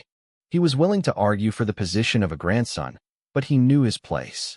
Picking the specific person was the emperor's private business. Look at you, I said, a small smile playing on my lips as I pulled him up from the ground. You say what you shouldn't when I don't ask, and then you shut your mouth when I do. This is what I hate about you scholars, always talking in circles. Speak. It's just the two of us here. I promise you won't be punished. Lu Sanhua hesitated, his mind racing through the options. The eldest surviving son of the crown prince was Zhu Yunwen, the Prince of Huai. A year younger was the legitimate son, Zhu Yuding, the Prince of Wu. Zhu Yunwen had a good reputation. Like his father, he was well-versed in the classics and known for being kind and gentle. As for the Prince of Wu, Zhu Yuding, Lu Sanhua was in charge of the royal school where the grandson studied. When he thought of the Prince of Wu's recent academic performance, he found it hard to speak. Well, I'm waiting, I prodded. I believe the Prince of Huai, Zhu Yunwen, is diligent and studious, Lu Sanhua said, glancing at my face for a reaction. Seeing none, he continued. He has the spirit of his father. He could be the grand imperial son. I went silent again. Lu Sanhua started to sweat, wondering if he had overstepped. The Prince of Huai is good, I said eventually, my voice trailing off. But he isn't the legitimate son, is he? Lu Sanhua's eyes widened. Zhu Yunwen was the son of a concubine, though his mother had since been elevated to the position of consort. In the eyes of the law, he was the eldest, but the bloodline of the original empress was a different matter entirely. Wait, did the emperor mean he was considering the Prince of Wu instead? Lu Sanhua's face went pale. He thought about my reputation as the Prince of Wu, Zhu Yuding. In his mind, I was a lost cause, stubborn, unruly, and hopeless. Choosing me would be like choosing the Prince of Yan. It would lead to chaos. He truly believed I was unfit for the throne. But my grandfather, Zhu Yuanzhong, just gave a faint smile. Old Lu, I think your eyes are failing you, he said softly. Lu Sanhua looked confused. He didn't understand what the emperor saw in me. My grandson might look weak and rebellious on the surface, the emperor continued, but he is the most exceptional stallion in the Zhu family. Once the mourning period for the crown prince is over, I want you to teach him well in the great academy. He stared intensely at Lu Sanhua, his voice dropping to a warning whisper. Today's conversation stays between us. Not a word to anyone else. I obey your command, Lu Sanhua replied, bowing low. A few days later, the May sun was warm and bright. The air was thick with the scent of flowers and the sound of birds. I stood in the garden, breathing heavily as I finished a workout. My new body was a mess, skinny arms, thin legs, and zero stamina. It felt like I hadn't hit puberty yet. I had just finished a set of radio calisthenics, and every single muscle in my body screamed in pain. This wouldn't do. If I was going to carry the weight of an empire, I needed a body that wouldn't break. A man without strength is no man at all. Even the pop idols from my past life hit the gym in secret. If I was to become the second-generation ruler of the Ming dynasty, I would eventually have to lead armies. I needed to be a warrior. Ignoring the muscle aches, I started practicing military boxing in the courtyard. The funeral was over. Even though I still wore light-colored mourning clothes, my life was back on track. My future started with physical fitness. Is Brother 3 okay? I heard a voice from the window. My two younger sisters, Ninger and Xiao, were peeking out at me. They were watching me throw punches and kicks with wide eyes. They asked Wang Bachi, the eunuch standing by the door, what I was doing. Wang Bachi just smiled. I don't know exactly, but the prince looks mighty. Since returning from the funeral, I had moved both of my sisters to live near my quarters in the East Palace. Like me, their mother had passed away, and we were the children of the original consort. As for my younger half-brothers, they had their own mother to look after them. They didn't need me. Brother, you're so cool. The youngest one cheered from the window. I finished my routine and laughed. For eunuchs immediately stepped forward to help me change. Today was the day I had to return to the Great Academy for my studies. In the memory of the original Zhu Yuding, school was a nightmare. He used to get headaches just thinking about books and would always find ways to sneak out. But I wasn't him. I knew that the classroom was my stage. It was the place where I could prove my worth to the world. I looked at myself in the mirror. I wore the official robes of a Ming prince, a blue-green gown embroidered with golden dragons. On my head sat a black gauze cap, and a pure white jade belt cinched my waist. Because I was still in mourning, I couldn't wear any colorful pouches or ornaments. I smiled at my reflection. I looked like a handsome, sharp young man. Honestly, this outfit looked way better than the stiff robes and pigtails of the later Qing dynasty. Since I had been given this identity and this life, I had a responsibility. I would lead this ancient empire toward a new path. There would be no more famine, no more rebellions, and no more closing our borders to the world. When ships finally arrived from across the sea, they would see the sails of the Ming, not the other way around. I would make sure the glory of the Central Plains spread to every corner of the globe. Your Highness. I turned to see Wang Bachi staring at me, his eyes welling with tears. If only the princess consort could see you now. He wasn't talking about Lady Liu, the current consort. He meant my birth mother, the daughter of the legendary General Chang Yechen. Wang Bachi had served me since I was in swaddling clothes. Even though he was just a lowly eunuch, he saw me as his only support. Seeing me stop being a brat and finally growing up filled him with joy. I stepped forward and gave him a firm pat on the shoulder. I'm here now. Those 3 words made him burst into tears. I turned back to the window and gave my sisters a quick wave. Brother is going to school. Stay home and be good. I walked out the door. A soft sedan chair was waiting for me, carried by strong eunuchs and flanked by guards. Your Highness, please enter the sedan, one of the guards said, bowing deeply. I smiled and shook my head. I'll walk. The guard was stunned for a second, then signaled the eunuchs to move the chair aside. I walked ahead with my hands behind my back. Behind me, a guard in flying cloud silk robes followed closely, his hand resting on the hilt of his blade. Why is he walking? The palace maids and eunuchs cleaning the grounds stopped to stare. Usually, princes and princesses were carried everywhere to show off their status. But seeing me march through the palace with a straight back, followed by tall, armed guards, gave off a completely different kind of power. It was imposing. It was masculine. The Forbidden City in Nanjing was the blueprint for the one in Beijing. High red walls, golden tiles, and the smell of spring blossoms everywhere. My boots clicked rhythmically against the stone floor. As we approached the gate of the Great Academy, I looked at the guard leading the way. He looked familiar.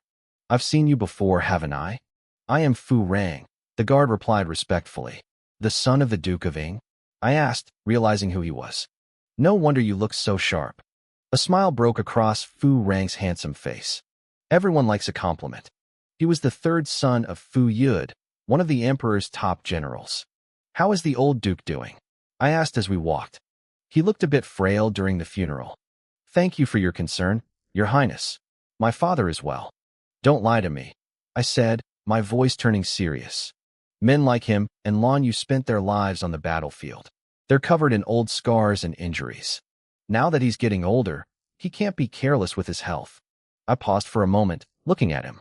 Your father and the others, they are the pillars of this country. Fu Rang bowed, even deeper. I thank you on behalf of my father. I stopped at the entrance and gave him a meaningful look. No need to thank me. We're all family. Fu Rang froze for a second, then a genuine, warm smile appeared on his face. He understood what I meant. I stepped into the Great Academy and looked back. Fu Rang was still at the gate, bowing. A sudden wave of sadness hit me.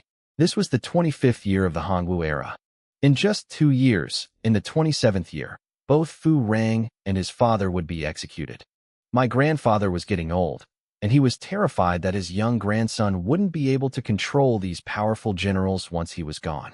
To protect his heir, he was planning to wipe them all out. I had to stop it. I had to save them, or I would have no one left to help me build the empire I dreamed of. My grandfather was terrified. He looked at his powerful generals and saw elephants that a young heir couldn't control. To him, the only solution was a bloodbath. He started with my father's old guard, then moved to his own loyal veterans, following every lead until anyone who could pose a threat was eliminated. But I was here now. I wouldn't let them die. I would lead them to even greater glory. I shook off these thoughts and stepped toward the Great Academy. Lu Sanwu, the minister of the Hamlin Academy, stood at the entrance with 3 scholars to greet the arriving princes. Memories flashed through my mind. Next to Lu Sanwu stood a short man with sharp, piercing eyes. That was Huang Zicheng. Beside him was a man with a long beard and a square, honest face, Chi Tai. Then my eyes landed on the last one. He wore dark official robes and a stiff, solemn expression. I remembered him instantly. This was the man my grandfather had specifically recalled to the capital to serve as a tutor, Feng Xiaoru. I felt a pang of irony. The three men who would eventually lead the Jiangwen Emperor to his ruin were all standing right here.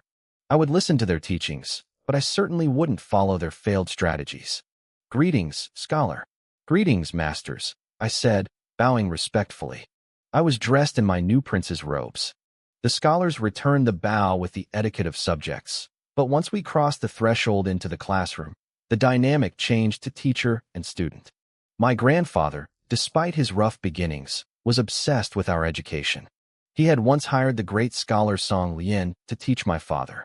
Back then, Song Lian didn't care about royal status. He used a wooden ruler to discipline the princes. Some of my uncles had even been whipped across the face for being lazy. When they ran to my grandfather to complain, he didn't coddle them.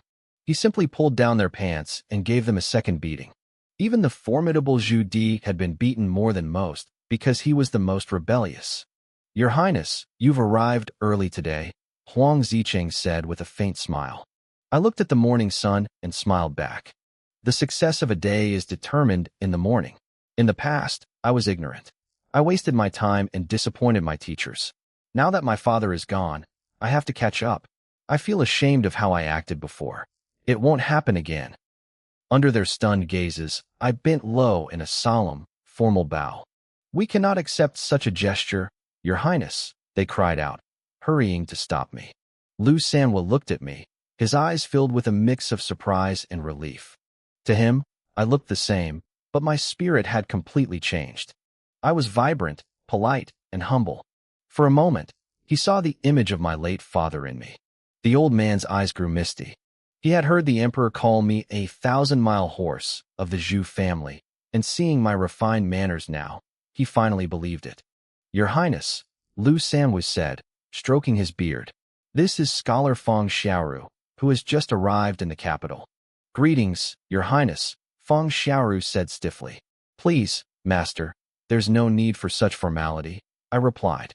We aren't outsiders. The scholars looked at each other, confused.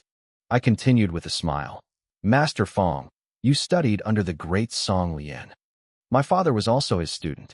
By that logic, I should treat you as an elder brother in learning. I performed the etiquette of a junior student. A rare, genuine smile touched Feng Xiaoru's stern face as he returned the bow. Looking at him, my heart felt heavy. Unlike Qi Tai and Huang Zicheng, who were mostly talk and no action, Feng Xiaoru was a man of true integrity. He came from a line of great scholars. His father had been a prefect who protected the people during the chaos of the late Yuan dynasty. Feng Xiaoru possessed the noble spirit of a true Confucian. He wasn't like the hypocrites of later dynasties who talked about loyalty while acting like snakes. He truly believed in serving the world and establishing peace for 10,000 generations. In my memory of the future, when Zhu Di eventually seized the throne, he ordered Feng Xiaoru to draft the succession decree. Zhu Di's advisor had warned him, do not kill Feng Xiaoru. He is the leader of the world's scholars. If he dies, the seed of learning in China will be extinguished. Zhu Di had pleaded with him. He told Feng Xiaoru it was just a family matter. But Feng Xiaoru, dressed in mourning white for the fallen emperor, simply wrote 4 words. Death is death. The decree will not be drafted. When Zhu Di threatened to execute 9 generations of his family, Feng Xiaoru famously replied, what harm is there in killing 10? Zhu Di lost his temper. He executed Feng Xiaoru's family, his students, and his friends right in front of him. 873 people were killed over 7 days. Feng Xiaoru watched them die in silence, never picking up the pen, before finally walking to his own execution. Modern people might call him foolish for letting 800 people die for a code of honor. But in this era, he was the ultimate symbol of a scholar's backbone. I looked at him now, alive and standing before me, and I knew I couldn't let that tragedy happen. In the eyes of a true scholar, dying for honor was worth it. You could call that kind of behavior foolish, but you had to respect the spirit behind it. This was the scholar-official spirit that had allowed our nation to stand tall for thousands of years. It was because of this backbone that our heritage never broke, even when foreign iron hooves trampled our land. It was the reason our people resisted slaughter time and time again. This spirit might be misunderstood by modern people, but it was essential. It was woven into our very DNA. I thought of Wen Tianxiang, who chose death over betrayal, and Lu Xiufu, who jumped into the sea carrying the young emperor on his back. I thought of Yu Qian defending Beijing, and the countless nameless heroes who were ground to dust for their country, their names lost to history. This was integrity. This was righteousness. This was unyielding will. Sure, history had its share of cowards and traitors, like the scholars who knelt outside Nanjing to welcome a usurper, but the ones with true spirit were like a vast sea of stars, lighting up the world I now inhabited. 1,000 thoughts flashed through my mind. My previous cynicism toward these old-fashioned bookworms transformed into genuine solemnity. I straightened my robes, took off my prince's hat, and bowed deeply. I used the most humble gesture a student could show a teacher. To receive your teachings is a great blessing, I said softly. To be your student is my greatest honor. The Hanlin scholars were visibly moved. Lu Sanwu and Feng Xiaoru looked at me with expressions of pure admiration. They were used to being treated as subjects first and teachers second. But I, the most noble prince of Wu, was telling them that in this room, there were no princes, only a student and his masters. Feng Xiaoru stepped forward to help me up. His face was stern, but his eyes were warm. Today, I accept the prince's gesture with humility. Since your highness has a heart for learning, I will exhaust my strength to teach you.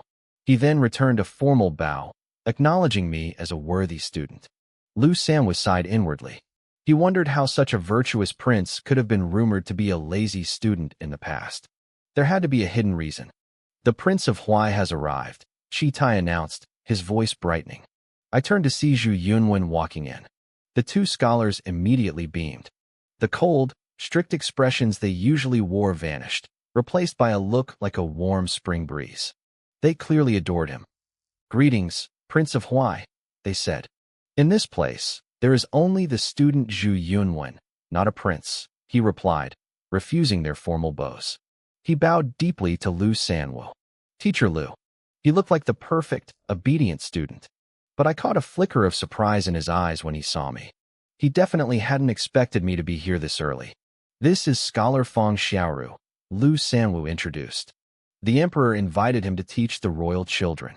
Zhu Yunwen's eyes lit up. I have long heard of your fame, Master Feng. Yunwen greets you. He wasn't a fool. He knew he needed to win over the hearts of the scholars. In this era, with the military dominant, the future of the Ming dynasty depended on civil governance and the support of the officials. If he wanted the throne, he needed these men in his corner. Third brother, Zhu Yunwen said, turning to me with a smile. You arrived even earlier than I did. The early bird gets the worm, I replied with a grin. Under the spring sun, we both laughed, though we both knew the stakes of the game we were playing. Soon, the hall filled up with more students. These were all members of the Zhu family. Zhu Yunwen sat in the front row, and I sat directly behind him. Behind me sat a dozen or so younger boys, my uncles. My grandfather, Zhu Yuanzhang, was truly a legend. He started with nothing but a begging bowl, conquered an empire, and somehow found the time to father 26 sons who survived to adulthood. Seeing these little kids walk in, some much smaller than me but technically my uncles, I didn't know whether to be impressed by my grandfather's stamina or his health. In an age where 50 was considered old, he was nearly 60 and still producing heirs. The young princes behind me, the Prince of Shun, the Prince of Tang, and the Prince of Yin, were all around 10 years old. They were troublemakers. As soon as Lu Sanwu looked away, one of them kicked my chair. Why haven't you come to play lately? The Prince of Tang whispered. My uncle sent me 2 Persian cats. I'll show you later. They have long fur that falls off when they run. The Prince of Shun leaned in too. My uncle sent me some rabbits. I'll let you watch them race. Even the youngest one, Zhu Dong, who still had a runny nose, piped up in a milky voice. I have a wooden cart. I'll give it to you. He reached out a small hand and tugged my sleeve. Don't be sad. Smile a bit. My heart softened. These kids weren't just being annoying. They were trying to cheer me up because my father had just died. They were trying, in their own childish way, to make me happy. The memories of the original Zhu Yunsu playing with these kids flooded back, and I felt a wave of warmth. I looked up and noticed Zhu Yunwen watching us. There was a hint of envy in his eyes. He was the refined, legitimate grandson, always kept at a distance by the others. He didn't have this kind of easy camaraderie. Silence, Chi Tai shouted, rapping a wooden ruler against the desk. The room went quiet instantly. Princes, today we shall discuss the great learning. He opened his book and began to lead the recitation. The way of great learning lies in manifesting illustrious virtue, in loving the people. The way of great learning lies in manifesting illustrious virtue. We all chanted back. The lesson had begun. The classroom echoed with the rhythmic chanting of young voices. Looking around at the other princes, I saw them swaying their heads back and forth, their faces twisted in concentration as they struggled with the classical texts. To them, these ancient words were a mountain to climb. To me, a man from the modern era, it felt a bit like reading a children's primer. I wondered if my grandfather, the emperor, realized how difficult this material was for a group of kids. Shouldn't they be starting with something simpler? But in this world, they believe that if you read a book 100 times, the meaning would reveal itself. Chi Tai, our teacher, paced between the desks, his voice booming as he led the recitation. I decided to play the part of the model student. I raised my voice, chanting along with perfect posture. Suddenly, the Prince of Shun, sitting right next to me, leaned over. He made a ridiculous face, puffing out his cheeks and rolling his eyes without making a sound. He was just being a kid, trying to get a reaction. I couldn't help it. I let out a small, quiet smile. That was a mistake. Chi Tai's eyes snapped toward me. He had heard my morning pledge to catch up on my studies, and seeing me distracted clearly annoyed him. He marched over and stood right in front of my desk. Your Highness, Chi Tai said, his voice dripping with challenge. Since you find this so amusing, do you actually know the meaning of these words? Every head in the room turned. Even the eunuchs guarding the door and the scholars like Lu Sanwu, who were passing by, stopped to watch. It was a lot of pressure for a Monday morning. Luckily, I actually knew this stuff. Back in my old life, my parents were obsessed with me being successful. They had spent their hard-earned money sending me to extra classes on Chinese classics during the national learning craze. I stood up slowly and cleared my throat. The purpose of the great learning, I began, my voice steady, is to cultivate one's inner light, to love the people, and to reach the pinnacle of excellence. It is about applying virtue to every aspect of life until it becomes perfect. The room went silent. The other princes looked at me like I had grown a second head. The scholars at the door started nodding, their eyes wide with surprise. Chi Tai's anger vanished instantly, replaced by a beaming smile. Excellent, Chi Tai praised. His Highness is absolutely correct. From the individual to the family, to the state, virtue is the foundation. He tucked his hands into his sleeves and started pacing again, getting into his lecture. The previous Yuan dynasty fell because they lacked this virtue. Their emperors were chaotic, their administration was a mess, and the people suffered. That is why they lost the world. I listened, but I couldn't help but frown. As a modern man who had read countless history books, I knew it wasn't that simple. The Mongol Empire didn't collapse just because they weren't virtuous enough. It came down to two specific things. Chi Tai caught my expression. He stopped mid-sentence, his brow furrowing. Your Highness, do you disagree with my assessment? I took a deep breath. Teacher, your words are wise. But in my humble opinion, the Yuan dynasty fell because of two words, tyranny and oppression. As the ancients said, tyrannical government is fiercer than a tiger. Meanwhile, in the main palace, the Hanwu Emperor, Zhu Yuanzhang, was buried under a mountain of official reports. He was the most powerful man in the world, and in his empire, nothing stayed a secret for long, especially not his grandson. Report, the emperor grunted, not looking up from his desk. A eunuch bowed low. His Highness, the Prince of Wu, woke up before dawn today, sire. The emperor's hand paused. That early? What for? When the servants asked, he said he was inspired by the ancient stories of rising at the crow of the cock to practice. He said as the grandson of the emperor, he didn't dare be lazy. A small, proud smile tugged at the emperor's lips. Tough kid, just like me. He washed his face with ice-cold water. The eunuch continued. He told the servants that when you were fighting the wars to build this country, there were no hot towels or warm water. He said he wanted to remember that hardship. The emperor laughed out loud this time. I didn't even have time to wash my face back then. After that, he spent an hour practicing a strange set of exercises. It looked like martial arts, but different.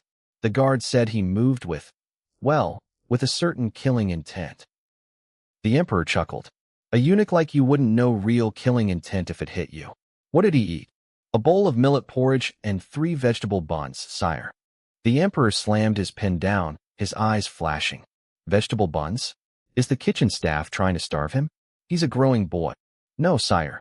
The eunuch trembled. He insisted on it. He said he is in mourning for the crown prince. He said even if he can't observe the full 3-year ritual, he can at least give up meat to show his devotion. The emperor went quiet. He looked at the empty space in the room, his heart aching for his dead son. That stubborn little brat, he whispered, his voice thick with emotion. He's just like his father. He stood up abruptly. Forget the reports. I'm going to the school. I want to see this for myself. The emperor didn't use a sedan chair. He hated those things. He thought they were for people who had grown soft. He walked with the stride of a soldier, his pace so fast his guards struggled to keep up. As he approached the classroom, he heard my voice echoing through the courtyard. The Yuan dynasty failed because of their cruelty, I was saying. They treated the people like insects. When the floods hit and the crops failed, they didn't help. They just raised taxes. They pushed the people until they had no choice but to fight back. And when the people rose up, the government didn't try to understand their pain. They just tried to kill them all. I looked at Chi Tai, who was listening intently. And then there was the discrimination. They divided us into classes. They looked down on the Han people, treating us as inferior. They blocked the path for talent to rise. A government that hates its own people is a government that is already dead. Outside the door, the emperor stopped. He listened to my words, his eyes narrowing as he processed my analysis of the empire he had fought so hard to overthrow. The boy wasn't just reciting books anymore. He was thinking like a ruler. I continued my lecture, the words flowing with a weight I hadn't expected. I told them that when land is concentrated in the hands of a few, the common people inevitably become refugees. These desperate souls become the fuel for rebel armies, providing an endless supply of soldiers who have nothing left to lose. Local powerful clans and the imperial court eventually drift apart, leading to the total collapse of the state. I looked around the room, my voice growing steadier. A country must provide a path for the people at the bottom to rise. It has to maintain social stability, ensure every mouth is fed, and build infrastructure. A nation needs a heart as vast as the 4 seas. I reminded them of what the emperor himself once said. Whether they are Han, Miao, or any other ethnicity, they are all children of the Ming and should be treated as equals. As I spoke, the room fell into a stunned silence. These scholars from the Hanlon Academy were shocked. How could I understand the root causes of the Yuan dynasty's downfall so clearly? Their own historical analysis couldn't touch the vision I was presenting. They looked at me as if I were a stranger. I wasn't speaking like a mere prince anymore. I was speaking like a sovereign. They whispered among themselves, marveling at how much I had changed. Outside the window, Feng Xiaoru was nodding repeatedly, his eyes filled with genuine admiration. Beside him, Lu Sanwu stroked his long beard, lost in thought. He was a seasoned official, yet he realized that even the veteran ministers of the 6 departments might not have been able to articulate these points so clearly under pressure. He remembered the emperor calling me a 1,000-mile horse of the family. Looking at me now, he realized that description was an understatement. Lu Sanwu's gaze shifted as a realization hit him. He looked at me, then at the pensive Zhu Yunwan, and his eyes changed. He began to wonder if the emperor's choice for the next imperial grandson, the future heir, was already standing right in front of him. He was so deep in thought that he didn't even notice the emperor standing right behind him. Zhu Yuanzhang's face was split into a wide, toothy grin. He was beaming with pride. As a man who had risen from the very bottom of society, he hated flowery talk about virtue and etiquette. To him, that was all nonsense.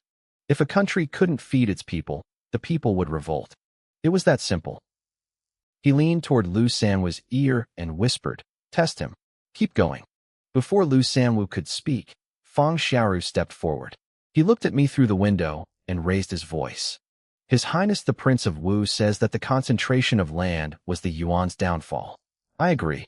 But throughout history, hasn't land always ended up in the hands of the few? Why does this happen?" I saw the emperor's eyes sharpen. This was the question he cared about most. He was a farmer at heart, and he knew that even now, the best land in the Ming dynasty was being snatched up by local lords while the peasants remained hungry despite a year of hard labor. I took a breath and looked at the scholars. "Actually," I said, "the problem with our land has always been the same problem throughout all of history."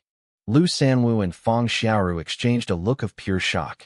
Most scholars spent decades studying history to reach that conclusion, yet I had said it without a second thought. I explained that at the start of any dynasty, war usually thinned the population, allowing land to be redistributed. But as peace settled in, land began to consolidate. The wealthy and the powerful started hoarding it. I gave them a simple example. If an old man has 20 acres, he can support 3 sons. But when those sons have 3 sons of their own, each only gets a tiny fraction. Eventually, they have nothing. The landless become tenants, I said, my voice dropping. In reality, they become slaves to the rich. When disaster strikes or taxes rise, these people have no way to survive. They lose their land, the country's tax base shrinks, and social chaos follows. It's a cycle that no dynasty has ever escaped. The room was deathly quiet. Even the other princes, who didn't fully understand the economics, were staring at me in awe. Zhu Yunwen was watching me with a look of deep suspicion and confusion. I caught his eye and gave him a quick, sharp grin, making him look away immediately. Suddenly, a booming voice echoed from the doorway. "Then tell me, how do we stop this land hoarding?" The room exploded into movement. "Greetings, Your Majesty. Greetings, Imperial Grandfather." Zhu Yuanzhang strode in, waving them off. He didn't want the ceremony. He walked straight up to me, his eyes locked on mine. "Grandson," he said, his voice heavy with anticipation. "Answer me." My heart hammered against my ribs. I realized he had heard everything. This was the moment. If I gave the wrong answer, I was just another scholar. If I gave the right one, I was the future of the empire. I stood my ground, thought for a long moment, and finally spoke. I looked straight into my grandfather's eyes. The weight of the Ming dynasty felt like it was resting entirely on my shoulders.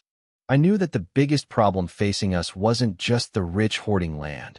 It was how we tracked the people living on it. "Grandfather," I began, my voice steadying. "The census is broken.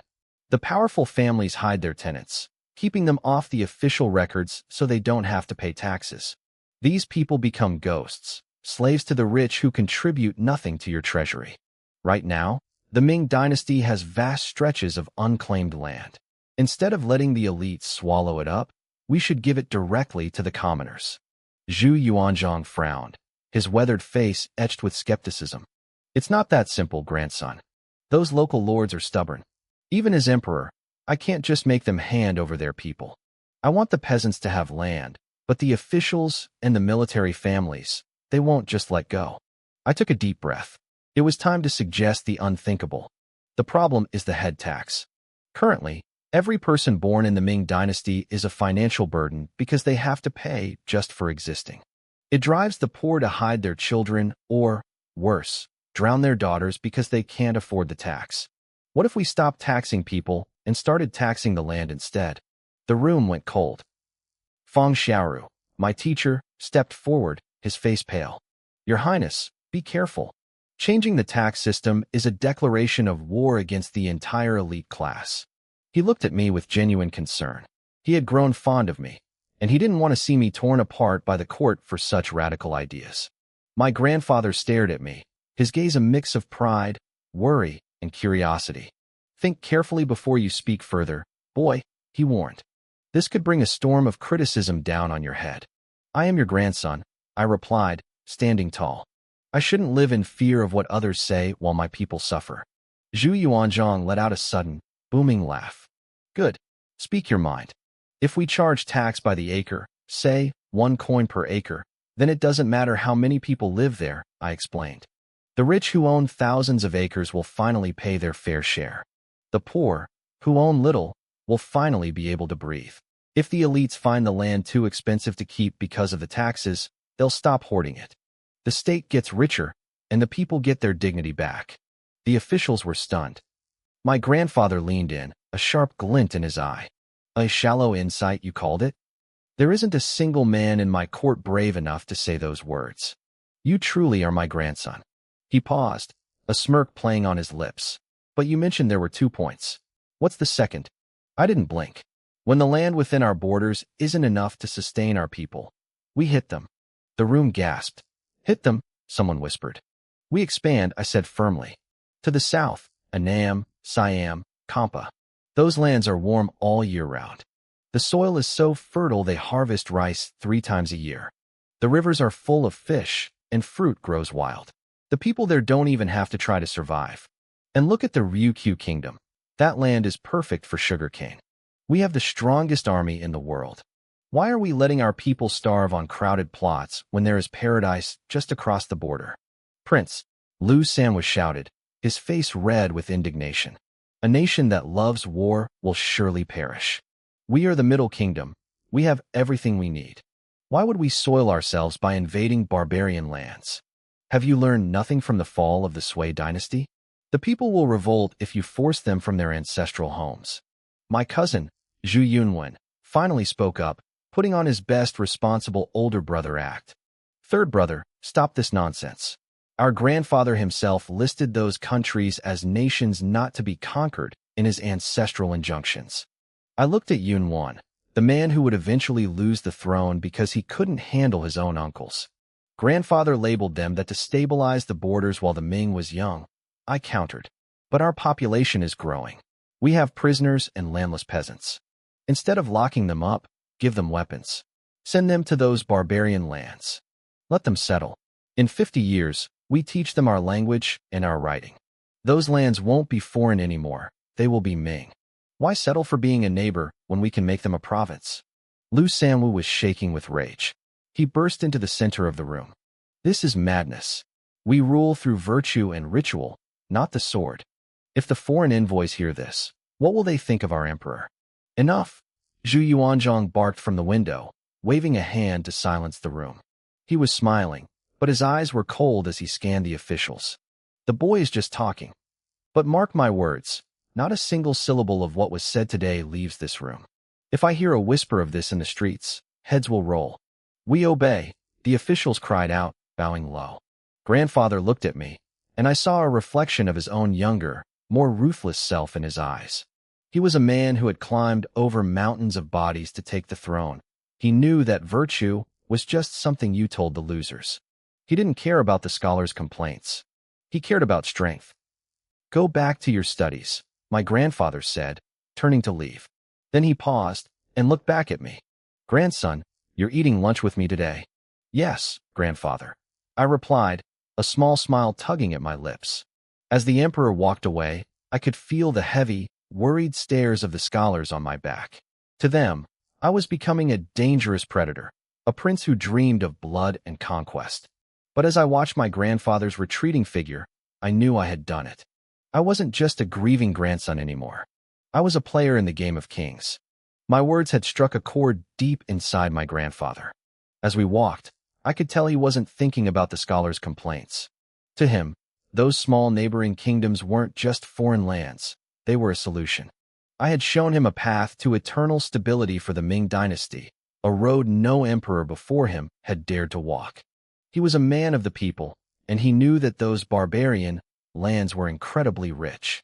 The high-quality rice we grew in the Central Plains had originally come from those small nations. If the South was already a granary with 2 harvests a year, imagine a place with 3. If we took those lands, his people would never starve again. My idea of using prisoners and criminals to settle the land was perfect. We wouldn't even need to drain the treasury for a massive army right away. We could send the outcasts to build military farms, expand slowly, and then send officials to govern. But then, grandfather stopped walking. A realization hit him, and he actually started to laugh. He was thinking about the scholars. Those bookworms were terrified of being sent to places like Yunnan or Guangxi. They acted like a transfer to the border was a death sentence. "Wait," he muttered, his eyes glinting with a dark irony. He realized he didn't have to execute every corrupt official anymore. Why waste a life when you could use it? He could send the greedy ones to those far-off lands to civilize the locals and guard the cities for the empire. It was the perfect punishment. The guards exchanged confused looks. Ever since the crown prince passed away, the emperor hadn't smiled once. In fact, they hadn't seen him this genuinely happy in years. When the morning lessons ended, the scholars assigned our homework and dismissed us. The afternoon was reserved for what the princes and grandsons actually enjoyed: horse riding, archery, and wrestling.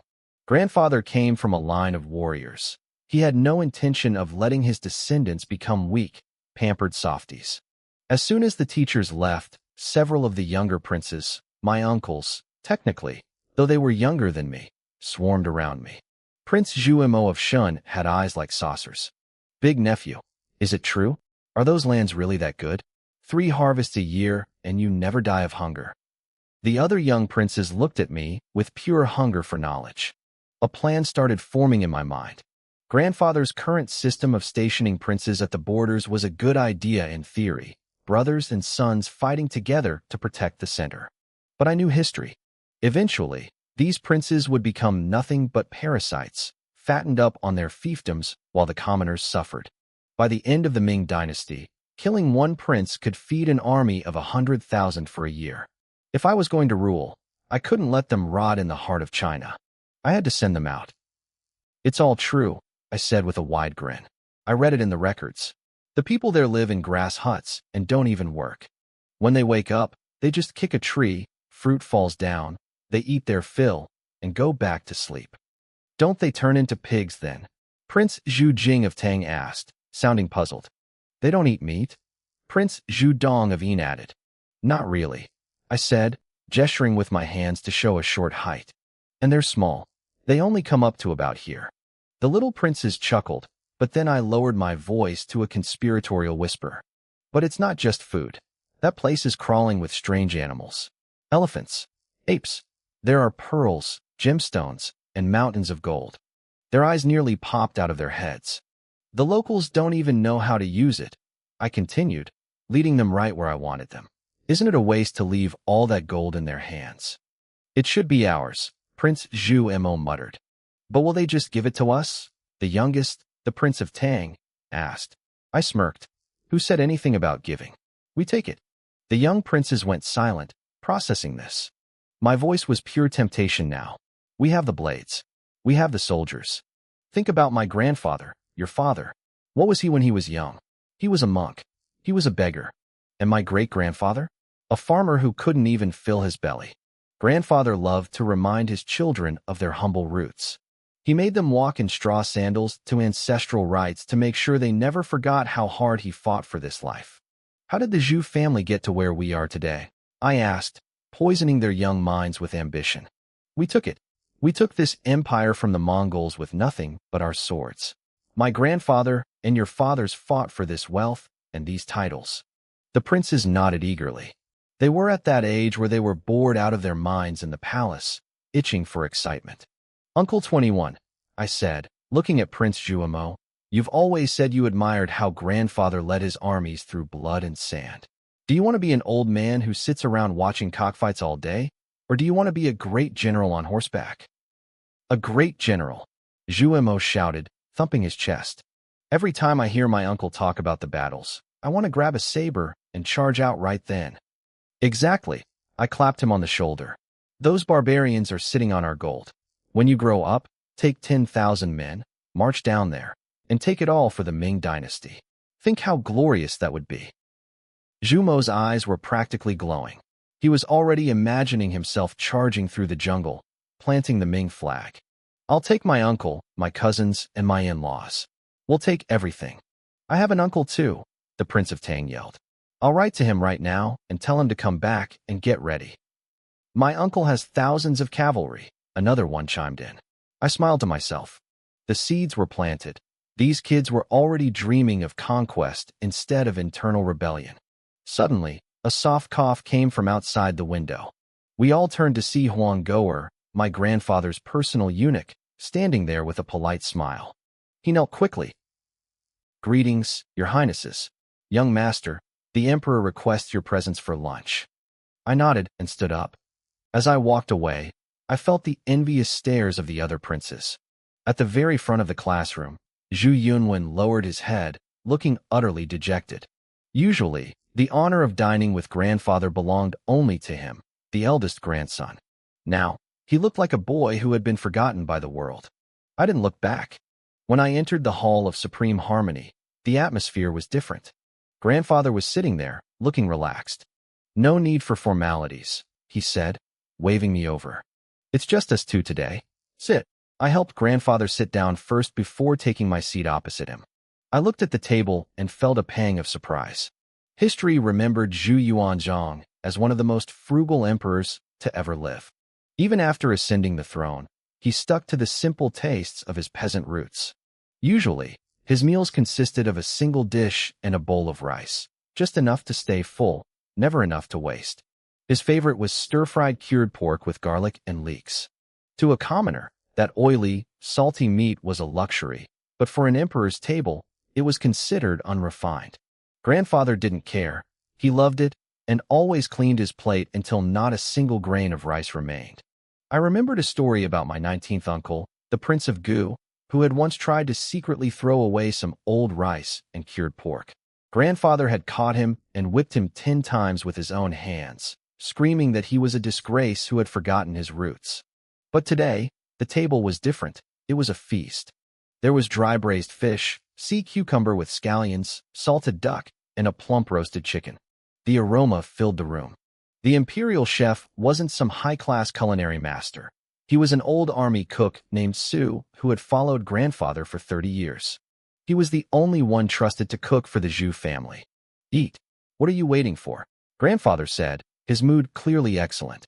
There was even a pot of warm wine on the table. I stood up quickly and poured him a cup. "Grandfather, we can't possibly finish all of this. If we can't finish it, I'll give the rest to the guards." "Nothing goes to waste." Grandfather laughed heartily. "Eat. Stuff yourself." I looked at the spread, still hesitating. "You brat, are my words going in one ear and out the other?" Grandfather teased. "I know you like to eat light, but you're growing.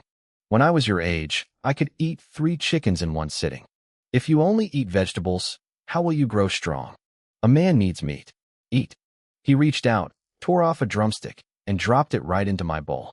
Then, without a care for his imperial image, he wiped his greasy hands on his clothes. "Eat. Now." "Thank you, grandfather," I said. While I had been trying to get on his good side for survival, the genuine warmth of this old man toward his grandson touched me. For a moment, he wasn't the terrifying Hongwu emperor. He was just the kind grandfather from my past life. Tears welled up in my eyes. I didn't hide them. I took a huge bite of the chicken and wiped my face with my sleeve. "That's more like it," he said, nodding. "You're getting older. Have a drink with your grandfather." He held up his cup. I didn't dare delay and finished a small cup with him. "Ah," he sighed, looking at me. "If you hadn't been playing dumb all these years, we could have shared a drink much sooner." He paused, his sharp eyes locking onto mine. "Tell me the truth. Those things you said today, did you come up with them yourself?" Replying to grandfather, "Yes, those were my own thoughts," I said firmly. "A talent for management. Rare and precious." He smiled warmly, but then the smile vanished, replaced by a cold gravity. "Do you realize how many people you offended with those words?" I smiled back. "With you here, grandfather, who should I be afraid of? Besides, I am the emperor's legitimate grandson. Why should I fear anyone?" Grandfather nodded, looking satisfied. "That sounds like a grandson of mine." He went back to eating, acting as if he were just making idle conversation. "What you said about the vassal lands, it's incredibly difficult to change. Even for an emperor, it's a nightmare to implement." He looked at me again, his gaze like lightning. "Suppose, just suppose, you were the emperor. What would you do? How would you convince the ministers?" My heart skipped a beat. This was it. If he was asking this, it meant the scales of succession were finally tipping in my direction. I stood up and bowed deeply. I believe an emperor who cannot see through the essence of things is no better than a watchdog, I said. Grandfather's eyes flashed with a golden light. The emperor leads the world, I continued. The ministers are there to help him. They only block reforms when their own interests are touched. But the emperor is not the emperor of the ministers. He is the emperor of the people. As long as a choice is good for the people, it is the right choice. You once said the emperor must uphold justice for the commoners. I don't need to convince the ministers. I only need them to obey. Grandfather drained his wine in one gulp. And if you leave behind a bad reputation in history? The people have scales in their hearts to weigh the truth, I replied. I would rather be a great emperor praised by millions than a gatekeeper emperor praised by a few officials. Good. Grandfather laughed toward the ceiling. Just then, Huanggoer rushed in, clutching a report. He looked frantic. What is it? Grandfather asked, his voice sharp with annoyance. Huanggoer knelt instantly. Your Majesty, an urgent report from Yunnan. It's about Duke Mu. Grandfather bolted upright, his face pale. What happened to Muing? I had never seen Grandfather lose his composure like this. In this moment, he wasn't a ruler. He was a terrified old man worried about his family. Muing was the first child Grandfather and Empress Ma had adopted. Back in the early days, it was common for generals to adopt sons, but Muing was special. He was a homeless orphan who had lost his mother at 8. Empress Ma took him in, and he grew up at Grandfather's heels, fighting in battles since he was 12. He treated Empress Ma like his biological mother and the other Zhu children like his own siblings. Even the grown princes called him Big Brother. When Grandfather took the throne, he made the adopted sons take back their original surnames to protect the royal bloodline. Muing had begged to remain a son of the Zhu family, caring nothing for titles. Empress Ma had cried, telling him that no matter his name, he was her son.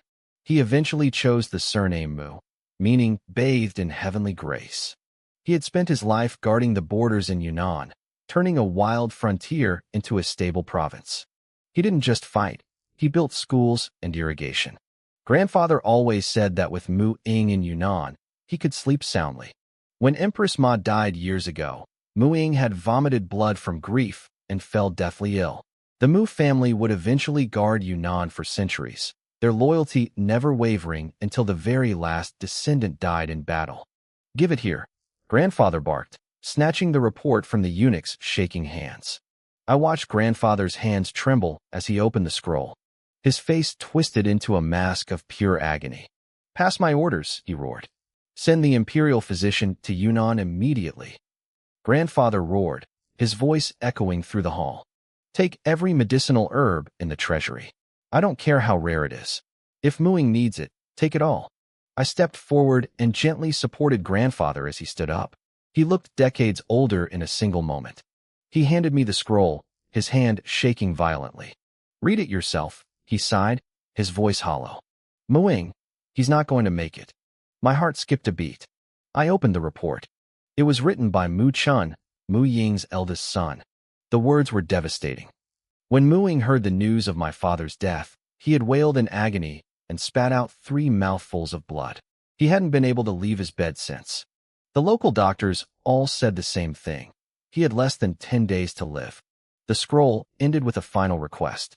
The Mu family had received so much grace from the emperor that Muing wished to be buried outside the East Gate, near the tomb of Empress Ma, so he could guard her in the afterlife. Images from my body's memory flashed through my mind. Years ago, I had met Muing. He was a tall, sturdy man with a warm, gentle smile. My father, the crown prince, had called him Brother Ying. I remembered Mu Ying's kind eyes as he gifted me a curved hunting knife. When he left the capital back then, my father and the other princes had walked miles to see him off, weeping at the lake as they said goodbye. First, my eldest son is gone, Grandfather whispered, his eyes red with grief. Now, it's Mu Ying's turn. What? Why must I, an old man with white hair, keep burying my children? He suddenly swept his hand across the table, sending plates of food crashing to the floor. Everyone is leaving me. How am I supposed to live? I dropped to my knees beside him, rubbing his back softly. History books often called Zhu Yuanzhang a tyrant, but I knew the truth. This man valued family above all else. He and Empress Ma had raised those orphans as their own. She taught them to read, and he taught them to fight. They were more than generals, they were his sons. Grandfather, please, don't despair, I said softly. General Mu is still in his prime. He spent his life in the military. His body is strong. Once he receives the medicine and rests, he will recover. Grandfather just sighed. At this moment, he wasn't an emperor. He was just a tired, broken old man. He had killed many officials, but he never laid a hand on his family. Even when his own nephew betrayed him, he couldn't bring himself to execute him. He treated his nephews and adopted sons like his own blood, watching them grow and start families. Grandfather, I want to ask you for something, I said. We are family. Ask whatever you want. He replied, his voice thick with exhaustion. Your birthday is coming up in a few months, I said, trying to force a smile. In the countryside, a birthday is a time for the whole family to gather. I was thinking, why don't we make it a grand celebration this year? Grandfather looked up, a spark of curiosity in his eyes. Let's call all my uncles back to the capital, I continued. Bring your adopted sons too. Let's all be together. You can meet your grandsons, your granddaughters. It would be wonderful. A faint smile touched his lips, smoothing out the deep wrinkles on his face.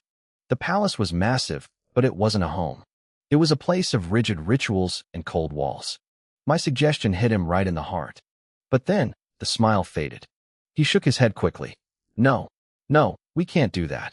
He sighed again. When princes travel to the capital, it's a massive undertaking. They bring thousands of guards. The local governments along the way have to provide food and housing. Right now, the provinces are poor. My birthday is one thing, but burdening the common people just for a party is wrong. I am the emperor, but I won't make my people suffer for my own pleasure. I felt a surge of genuine respect for him. He wasn't like the emperors of later dynasties who spent fortunes on tours and gardens while the people starved. He truly cared about the burden on the commoners. Grandson, remember this, he said, his expression becoming stern. Being the emperor means the world provides for you, but you must never be greedy. An emperor exists to make life better for the people, not to be a curse upon them. I bowed my head, listening intently. Do you know what the greatest power of an emperor is? He asked. I shook my head. He clenched his fists, then slowly relaxed them, pointing to his own chest. Control.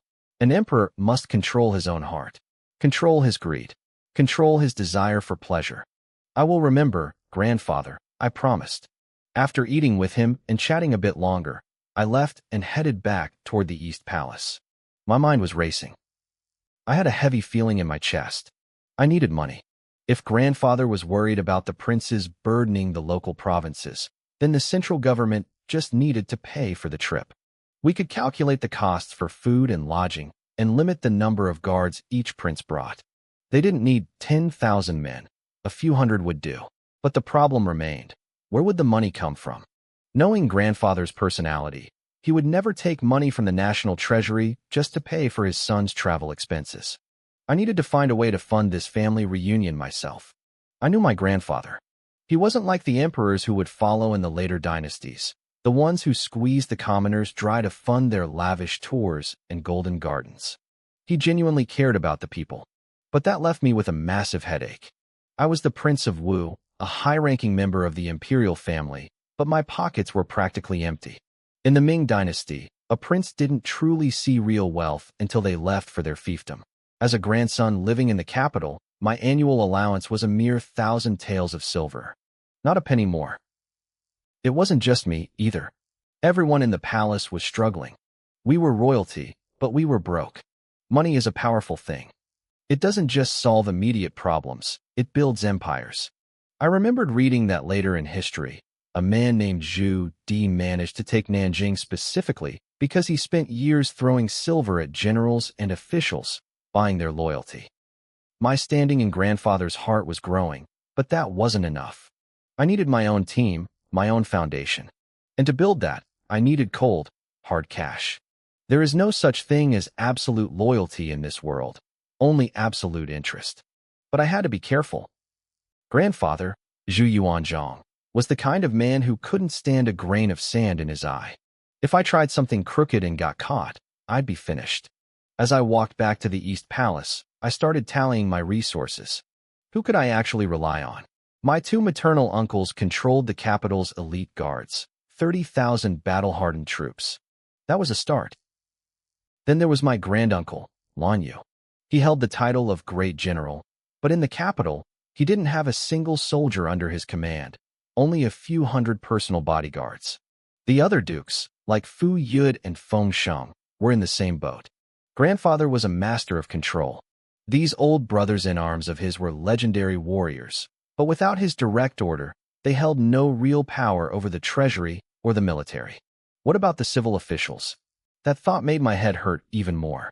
It had only been a few years since the last great purge of the prime minister's faction. Every high-ranking official was terrified of being accused of forming a clique. If grandfather officially named me the heir, they would fall in line. But until the crown was actually on my head, not one of them would dare to take a side. I had to laugh at the irony. I was the Prince of Wu, yet I had no money, no faction, and only a political inheritance from my late father that I couldn't even touch yet. I finally reached my residence, a quiet courtyard behind Feng'an Hall. Outside the gate, I saw two guards directing a group of eunuchs who were hauling stacks of boxes inside. Those guards were the Liao brothers, the same ones who had shown me kindness at my father's funeral. "Greetings, Your Highness," they shouted, bowing low. "Please, get up," I said, helping them up with a smile. They were just palace guards, but they represented the powerful lineage of the Duke of Chu. I couldn't afford to look down on them. "What is all this?" "Your Highness," Liao Yong replied respectfully. "These are tributes from the various vassal princes for the Dragon Boat Festival. The Emperor specifically ordered us to deliver them to you." The Dragon Boat Festival. It was a time for celebration, but with my father just recently passed, the palace had been silent. I looked at a gift box from the Prince of Shu. The seal said, 100 pieces of smoked meat. I sighed. My uncles weren't stupid. They didn't dare send anything too expensive or flashy to the capital. They sent local specialties like cured meat. But then a thought struck me. The cost of sending these boxes via the official courier stations, the horses, the men, the feed, probably cost 10 times more than the meat itself. Wait, a spark ignited in my mind. A way to make the country rich. I thanked the Liao brothers and sent them on their way, wandering into my garden alone. My mind was racing.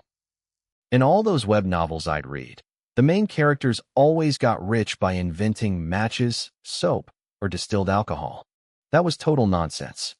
The palace already had matches. Soap, even middle-class families used a version of it. Distilled alcohol was out too. Grandfather had strictly forbidden using grain for brewing while people were starving. I didn't want to lose my head. Glass. The palace windows were already full of colored glaze. But the courier stations, that was different. Grandfather obsessed over the provinces. Every day, thousands of reports were carried by fast horses through a massive network of stations. These stations also handled the travel of government officials. It was basically a primitive postal system. The problem was, the Ming postal system didn't make money, it drained it. What if I revamped it? What if I applied the concept of a modern logistics and postal service to the existing courier network? If I could turn the postal system into a revenue stream, the problem of the princes traveling to the capital would solve itself. More importantly, my value to grandfather would skyrocket. I felt a surge of excitement. I turned to my attendants. "I need to write. Do not let anyone disturb me." While I was planning a financial revolution in the south, the winds were different in the north. In a forest of pear blossoms near Beiping, the air was filled with a delicate fragrance. But the peace was shattered by the flash of a blade. A burly man in a silk robe embroidered with dragons moved through the trees like a predator. His movements were powerful, his eyes sharp, his beard thick and wild. This was Zhu Di, the fourth son of the emperor, the Prince of Yan. He swung his heavy infantry blade, a standard-issue weapon stained dark from the blood of his enemies. With a final, thunderous strike, he sheared a tree clean in half. From the shadows, a thin monk in black robes emerged, clapping slowly. The prince's swordsmanship grows more formidable by the day. Zhu Di wiped his blade, a proud smirk on his face. Small tricks, useless on a real battlefield, but good for the body. This was Beiping, the gateway to the Ming Empire. Zhu Di was the shield of the north. Grandfather always said that among all his sons, The Prince of Yin was the most like him, fierce, martial, and unyielding.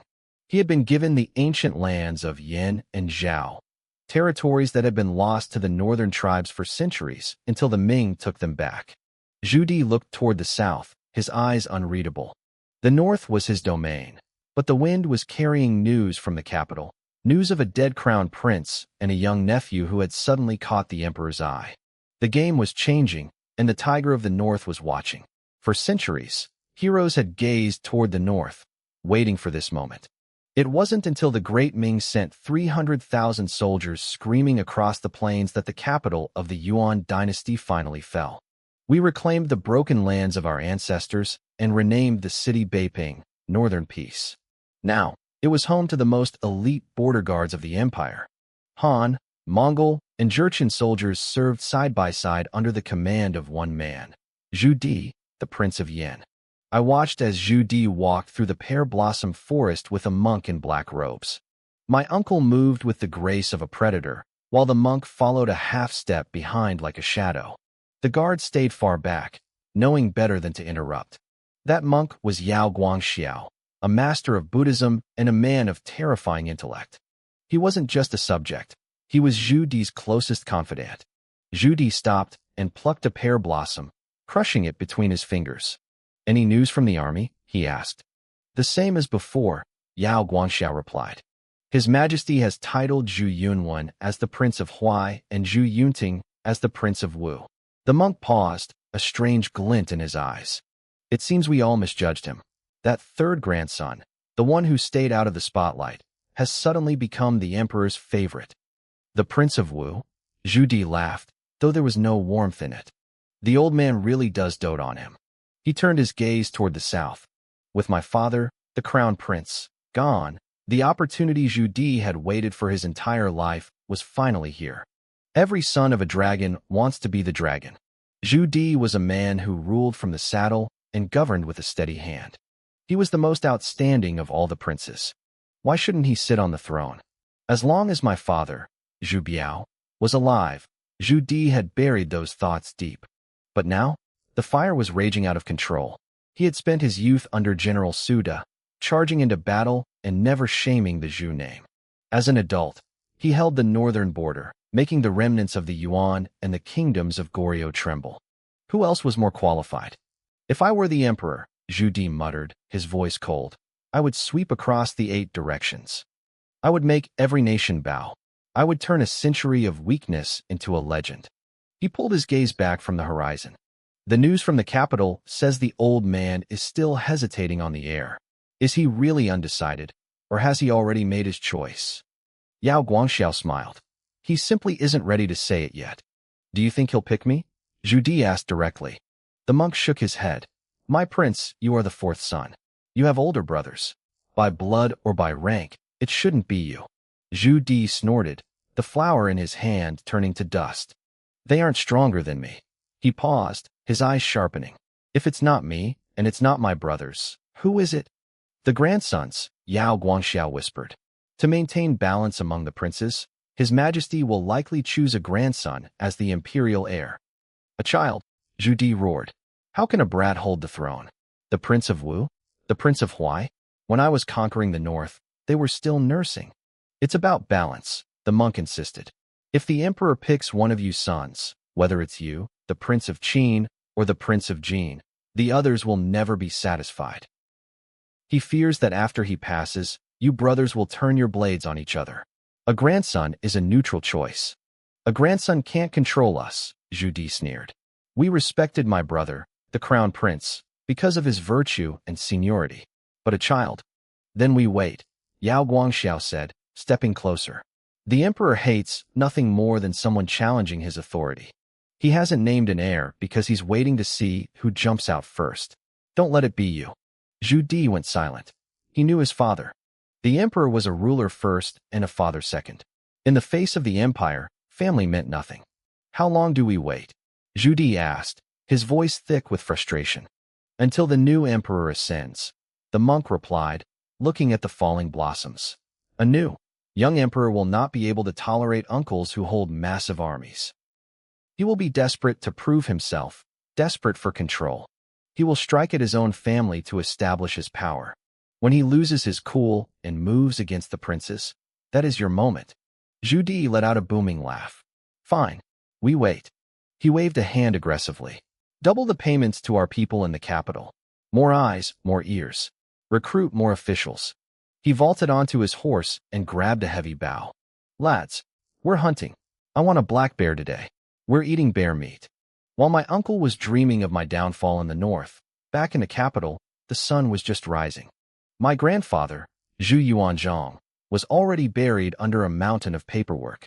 He picked up a scroll and realized it was from me, the newly titled Prince of Wu. Increasing the empire's revenue. Grandfather muttered, a small smile playing on his lips. Kid's got a big mouth. The Ming dynasty was young. The people were poor, the treasury was drained from constant wars, and the officials were scratching their heads over how to fix the economy. No one dared to talk about new revenue, yet here I was, a brat, claiming I had the answer. Grandfather opened my report. I had focused on the postal stations, over 1,100 hubs used for official mail and hosting traveling dignitaries. These stations cost the state millions of silver taels every year. Grandfather nodded as he read. I had pointed out that while northern stations were vital for the military, the southern ones were underutilized. In the peaceful south, where trade was booming, these stations were a wasted resource. I proposed a radical idea. Open the southern postal stations to the public. Let them carry private letters for a fee. Let them act as warehouses for merchants. Let them facilitate trade. I calculated that this could bring in millions. Grandfather's expression turned serious. He wasn't a traditional scholar emperor. He didn't look down on merchants as much as the court did. He knew that for a golden age to exist, the people needed to thrive. And if a brat, like me, had found a way to turn a massive expense into a gold mine, he was certainly going to listen. Grandfather knew the merchant class well. The capital of the Ming dynasty was in the south, the most prosperous region in the empire. Wealthy families and high-ranking officials controlled the trade, while the common people were lucky to even own a small stall in a back alley. These powerful clans had spent generations mastering the art of tax evasion, leaving the imperial treasury to suffer. Grandfather had always found it a massive headache to collect commercial taxes from them. He put down my report and looked toward the door. Someone come here, he shouted. Your servant is here, a eunuch replied, appearing instantly. Summon Lu Sanwu, Minister of Revenue Fu Yuan, and Minister of Rights Zhang Hui, Grandfather commanded. Being a minister under a hard-working emperor like my grandfather was a nightmare. He woke up before dawn every single day to read reports, which meant his ministers had to wake up even earlier. The eunuchs hurried to the cabinet offices to deliver the summons. The ministers quickly straightened their robes and hurried to the Fengtian Palace. When they arrived, Grandfather's face was hidden behind a mountain of scrolls. The ministers felt a wave of anxiety. They didn't know why they had been called so early. We pay our respects to your majesty. Long live the emperor, they chanted in unison. Enough with the long live talk.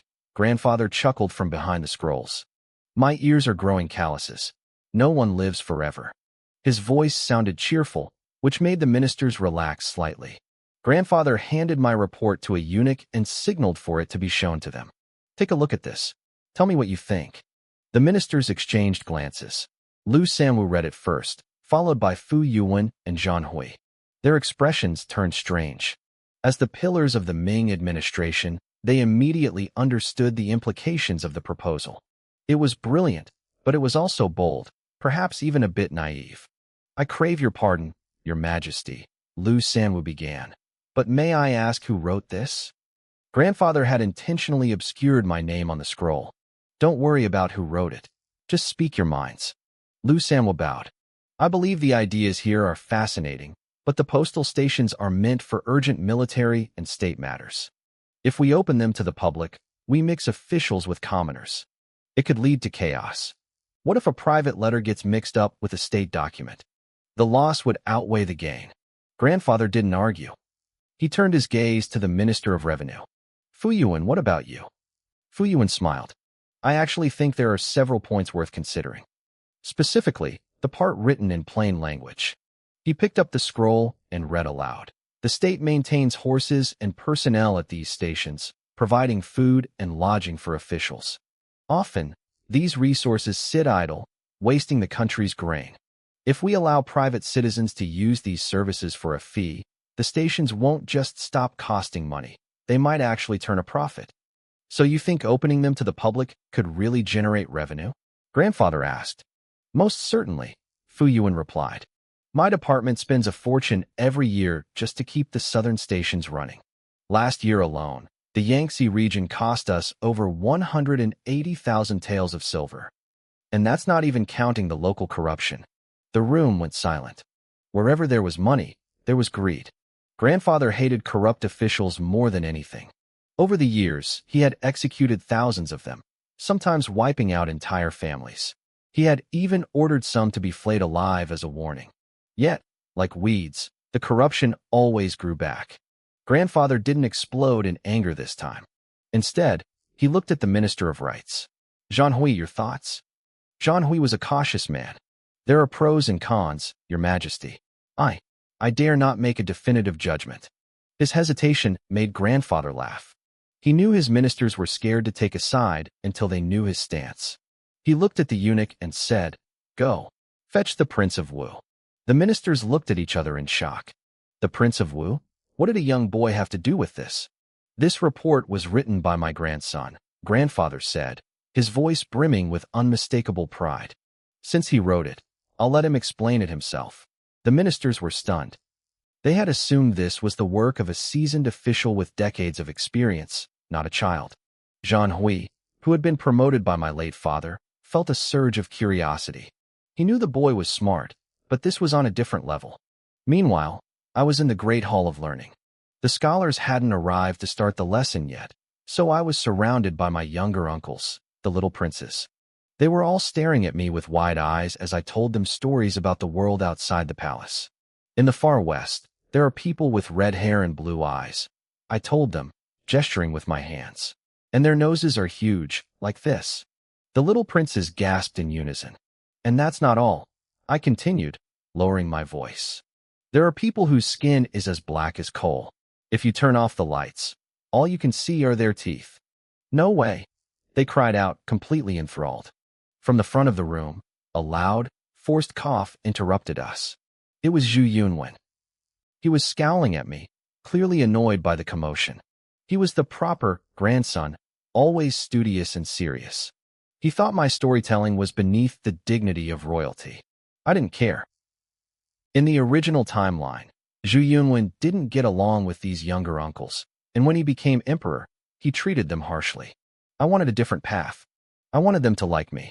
And then, in the middle of the desert, I started again, ignoring Yunwen's glare. Suddenly, a voice boomed from the doorway.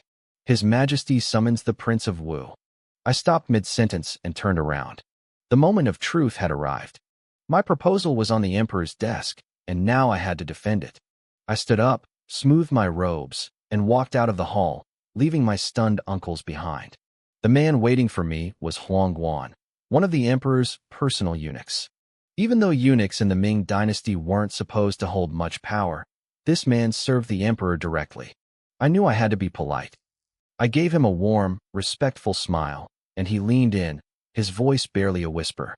Third young master, it's about your proposal, he murmured. I understood immediately. Zhu Yuanzhang had read my plan for the postal system reform. I followed the eunuch through the palace, my robes fluttering as we headed toward the Hall of Supreme Harmony. Back in the classroom, the atmosphere shifted the moment I left. My uncles and cousins all had different looks on their faces. Some were envious, others were jealous, and a few were just worried. The youngest prince sat on his stool, fat tears rolling down his cheeks. Big brother is so brave, the little prince whimpered, his voice trembling. Every time I see Imperial Father, my heart beats like a drum. My legs turn to jelly. Another young prince chimed in. You think that's bad? I can't even lift my head when he's around. The youngest son of the emperor, a boy who hadn't even been granted a title yet, puffed out his chest. That's nothing. I've already peed my pants in front of him before. As I walked, I wasn't thinking about their fear. I was thinking about the task at hand. Reforming the imperial courier stations was a massive project. It involved logistics, infrastructure, and most importantly, money. And whenever money was involved, things got dangerous. I knew exactly what the emperor would ask. How do we collect the fees? How do we make sure the money actually reaches the treasury instead of lining the pockets of corrupt officials? Zhu Yuanzhang hated corrupt officials more than anything. To convince him, I needed a system that was transparent and secure. When I stepped into the hall, I froze. It wasn't just the emperor waiting for me. He was surrounded by high-ranking officials, ministers from the 6 ministries, judges from the Court of Judicial Review, and top scholars. Zhu Yuanzhang sat on his throne, his face breaking into a wide smile the moment he saw me. It was the look of a grandfather who had finally found a successor he could be proud of. To him, I wasn't just a grandson anymore. I was the future. Come here, he beckoned, waving me closer. Stand by my side. I felt the heat of 100 stares as I walked up the steps. I heard you were telling stories in the classroom, the emperor teased. Did you have enough to eat? I bet you could eat a whole cow right now, couldn't you? He laughed, treating me like a normal child in front of the most powerful men in the empire. The ministers looked on in shock. They knew what this meant. If the emperor treated me with this much affection, my status was practically set. I wasn't just a prince, I was the chosen one. The emperor's expression sharpened, returning to business. Grandson, tell them.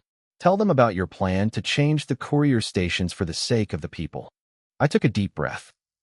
I know that as the emperor's grandson, it is my duty to think of the empire's welfare. Zhu Yuanzhang nodded, his eyes gleaming with pride. He loved my confidence. He turned to the crowd. He's here now. If you have questions, ask them. Lu Sanwu, a senior scholar, was the first to speak. Your Highness, the courier stations are for urgent state business and military reports. If we open them to the common people, won't we cause delays? What if secret documents are lost or stolen? These stations are a tool of the state, not a convenience for peasants. In this era, everything was about hierarchy. Your clothes, your food, and even how you traveled were dictated by your rank. People believed that even if you had money, you shouldn't be allowed to use state resources. I smiled and stepped down into the center of the hall, addressing the ministers directly. State business and civilian mail are two different things. We can separate them. I kept my voice clear and simple. Right now, there are over 100,000 merchants and scholars traveling to the capital every year. That's not even counting the workers. Isn't that right, Minister of Households? The minister nodded. I had done my homework, and he knew it. A man far from home always misses his family, I continued. They want to send letters. They want to send packages. But right now, there is no way for them to do it safely. But how? Another official asked. The horses will be exhausted. We don't use the war horses for this, I explained. The stations have plenty of mules and carts used for transporting official luggage. Most of the time, they sit idle. Why let them go to waste? We can set specific days, say, the first of every month, as public mailing days. I paced through the room, gesturing as I spoke. We use the idle carts and workers to move civilian goods from one station to the next. The workers at each station can supervise each other to prevent theft. When the package arrives at the destination, the local station alerts the family to pick it up. I paused, a small smile playing on my lips. And of course, who would expect a service like this for free? A letter from home is worth 10,000 pieces of gold. People will gladly pay a small fee to ensure their messages arrive. The ministers began to murmur, nodding to one another. Even the emperor was leaning forward, impressed by the logic. In our culture, if someone helps you, you show gratitude, I said. It's not extortion, it's the people supporting the system that serves them. Zhu Yuanzhang beamed. He loved the idea of a system that served the people while also paying for itself. The military would still have their fast horses for emergencies, but the rest of the empire would finally be connected. I could see it in their eyes. They were convinced. If this plan worked, moving letters and goods across the empire would become fast and effortless. I noticed Lu Sanshu looking skeptical. He was worried about the chaos of mixing officials with commoners at the stations. I took a breath and addressed his concern. Think about the stations in Beiping, I said. They already have plenty of empty rooms separate from the official quarters. Most travelers don't need luxury. Merchants just want a safe place to sleep, and their workers are happy enough sleeping in the warehouses with the cargo. We aren't mixing them, We're just filling empty space. I paused to let that sink in. The ministers were smart men. They knew exactly where I was going with this. The moment I mentioned money, their eyes lit up. Fu Yuan, the Minister of Revenue, stepped forward. The prince's idea isn't impossible. Providing convenience to merchants is an act of imperial grace. But you mentioned opening new sources of wealth. How exactly do we collect it? I felt a bit tired from all the talking, so I walked over to the emperor's side. Grandfather, I said, keeping my voice soft but bold, I have a favor to ask. Would you write a few words for me? Zhu Yuanzhang was intrigued.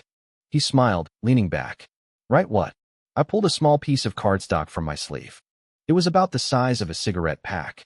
Please write the word post on this. He didn't hesitate. He picked up his brush, dipped it in vermilion ink, and wrote. His calligraphy wasn't the most elegant, but every stroke was powerful and deep, carrying the weight of a man who had conquered the world. Now, please write stamp next to it, I requested. He finished the task and looked at me, waiting for the punchline. I held up the card for the entire court to see. This is the emperor's personal calligraphy, I announced. We can print this design onto small cards and stick them onto letters. It serves as proof that the fee has been paid. I turned back to my grandfather. Since you wrote it, why don't we call it a postage stamp? Zhu Yuanzhang laughed heartily. A postage stamp. I like it. Let's call it that. The ministers immediately burst into a chorus of flattery. They realized the brilliance of it. Long after we were all gone, as long as people wrote letters, they would see the emperor's mark. It was a legacy that would last 1,000 years. But Lu Sanchu was a practical man. How much would one of these cost? Not much, I replied. 2 copper coins. Zhu Yuanzhang frowned slightly. He thought 2 coins was pocket change. But I knew the math. Grandfather, think about it. Our empire has millions of people. If even a fraction of them send letters, we're talking about hundreds of thousands of coins. That's more than the tax revenue of an entire province, and it costs us almost nothing to print. I didn't stop there. I laid out the full vision. We wouldn't just have stamps for letters. We would have freight stamps for heavy cargo, lodging stamps for stays at the stations, and meal stamps for food. It was a complete logistics ecosystem. With this system, the courier stations won't just pay for themselves. They will become a gold mine for the imperial treasury. The room went silent. I looked around at the faces of the most powerful men in the Ming dynasty. Some were calculating, some were stunned, but none of them could find a flaw in the logic. Fu Yuan was the first to bow. I agree with the prince. This plan is brilliant. One by one, the others followed. Even the military leaders nodded in approval. I bowed low to the ministers. I'm just a student of history. The grand vision is one thing, but the execution relies on all of you. I hope you will help me make this a reality. Zhu Yuanzhang looked at me with pure pride. He saw that I wasn't just a grieving grandson anymore. I was someone who understood how to rule. I knew how to set a goal and how to let my subordinates handle the details. Good boy, he whispered, loud enough only for me to hear. Then, he stood up from his throne, his voice booming through the hall. Starting tomorrow, Yunwen will go to the Wenyuan chamber. He will work with the ministers to draft the reform for the courier stations. We will make this happen. I looked up, meeting his gaze. The first step was taken. I had secured my place at his side, not just through blood, but through value. The game had truly begun.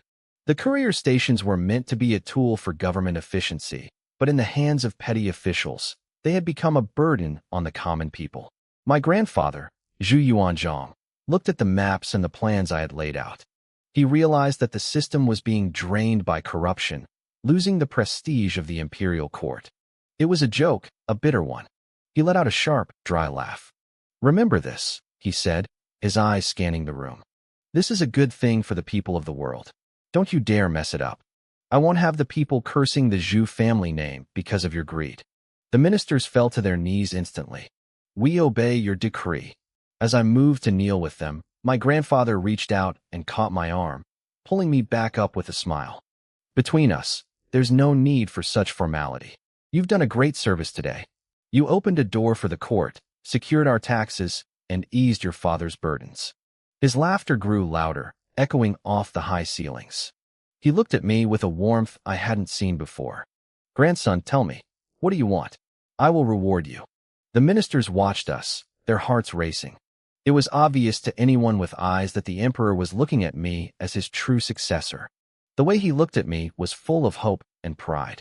The officials from the Eastern Palace, who had served my father, were practically moved to tears. I took a breath and looked my grandfather in the eye. I only asked for one thing, grandfather.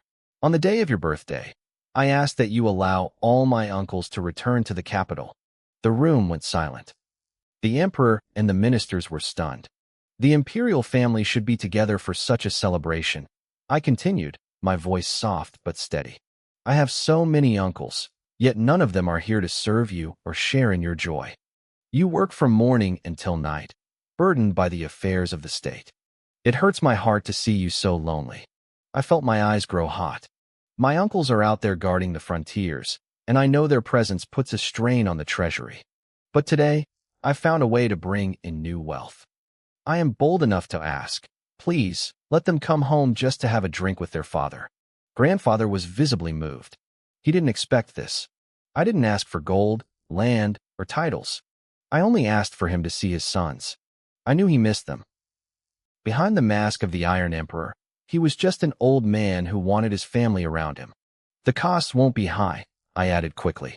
I've calculated it. We don't need a massive parade. If the Ministry of Revenue finds it difficult to cover the travel expenses, I will pay for it myself. Where would you get that kind of money? He asked, his voice thick with emotion. I don't have my own estate yet, I smiled. But I know my uncles have their stipends. I'll just ask for a small advance on mine to cover the wine and the welcome. Whatever it takes to see my family whole again. Grandfather burst into a proud, boisterous laugh. He looked at the ministers, his chest swelling. He felt he had achieved something greater than any emperor before him. He had a grandson who was not only brilliant and capable, but deeply filial. Long live the emperor, the ministers shouted, led by Zhang Wei, the minister of personnel. The prince's filial piety is a blessing to the Ming dynasty. Bringing the family together is the highest virtue. We support the prince's request. The ministers had their own reasons for agreeing, of course. They saw the virtue in my actions, but I saw the strategy. By bringing the vassal kings, my uncles, to the capital, I was showing them I wasn't their enemy. I was the one who brought them home. It gave me a moral high ground that they couldn't easily attack. Grandfather looked at me, his eyes brimming with a sudden, deep affection. It was as if he were thanking the heavens for giving him such a grandson after the tragedy of losing his son. But the moment of warmth was shattered. From outside the hall, a frantic cry broke the silence. A scout, covered in dust and clutching a formal dispatch, rushed in and collapsed onto his knees. Emergency at the border, he screamed. The remnants of the Yuan are attacking. In an instant, the kind old man disappeared. The grandfather who had just been smiling at me vanished, replaced by the legendary general who had carved an empire out of chaos. His eyes turned into cold blades. He stepped down from the throne, snatching the dispatch. He let out a cold snort, his face twisting into a dark grin. Grandfather, I asked softly. The northern thieves are moving again, he said, his voice a low growl. I just found myself a worthy grandson, and these rats think they can start scratching at my door? They think this old tiger has lost his teeth. He turned to the eunuchs. Summon the generals. To the great hall, immediately. Then, he looked at me and gestured to a spot right beside his throne. Bring a chair for the prince. He sits with me today. The drums began to beat, the heavy, rhythmic thrum of the war drums. These were the same drums grandfather had used to conquer the land. One was for the people to cry out for justice. The other was to summon the warriors of Ming. Asterisk dong, dong, dong, asterisk. The sound vibrated through my chest. The atmosphere in the capital changed instantly. The air grew cold and sharp with the scent of impending blood.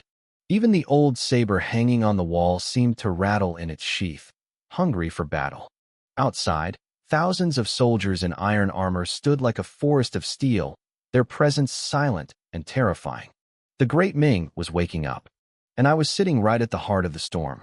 It felt as if a single command from my grandfather could send every man here charging onto their horses, galloping toward the four corners of the earth. The air in the room shifted instantly. Grandfather gently pressed his hand down, his gaze drifting toward the ancient saber hanging nearby. A cold, sharp smile played on his lips. He looked at me, his eyes dark and focused. "Grandson," he said, his voice dropping into a heavy, resonant tone. "Today, your grandfather will teach you how to handle the great affairs of state." As the echoes of the drums faded, the generals began to file into the hall. Outside, I heard the rhythmic clatter of armor, a heavy, metallic sound that signaled the arrival of legends. A white-haired general, sword at his hip, marched in with his head held high. He knelt with practiced precision. "Your servant, Fu Yud, greets His Majesty. Your servant, Feng Sheng, greets His Majesty." One by one, the titans of the Ming military entered. Hu Hai, the commander of the Dragon Guard; Feng Guozhen, the Marquis of Jingchuan; Zhang Yi, the Marquis of Heshou; Wang Hu, the Duke of Zhou. Their voices were like thunder, shaking the very foundations of the Fengtian Hall. These were men who had fought 100 battles, veterans who had carved this empire out of blood and ash. Even the ones with hair as white as snow stood with a terrifying aura that seemed to mock the world itself. I scanned their faces. There was Guoying, who had been with grandfather since the very beginning.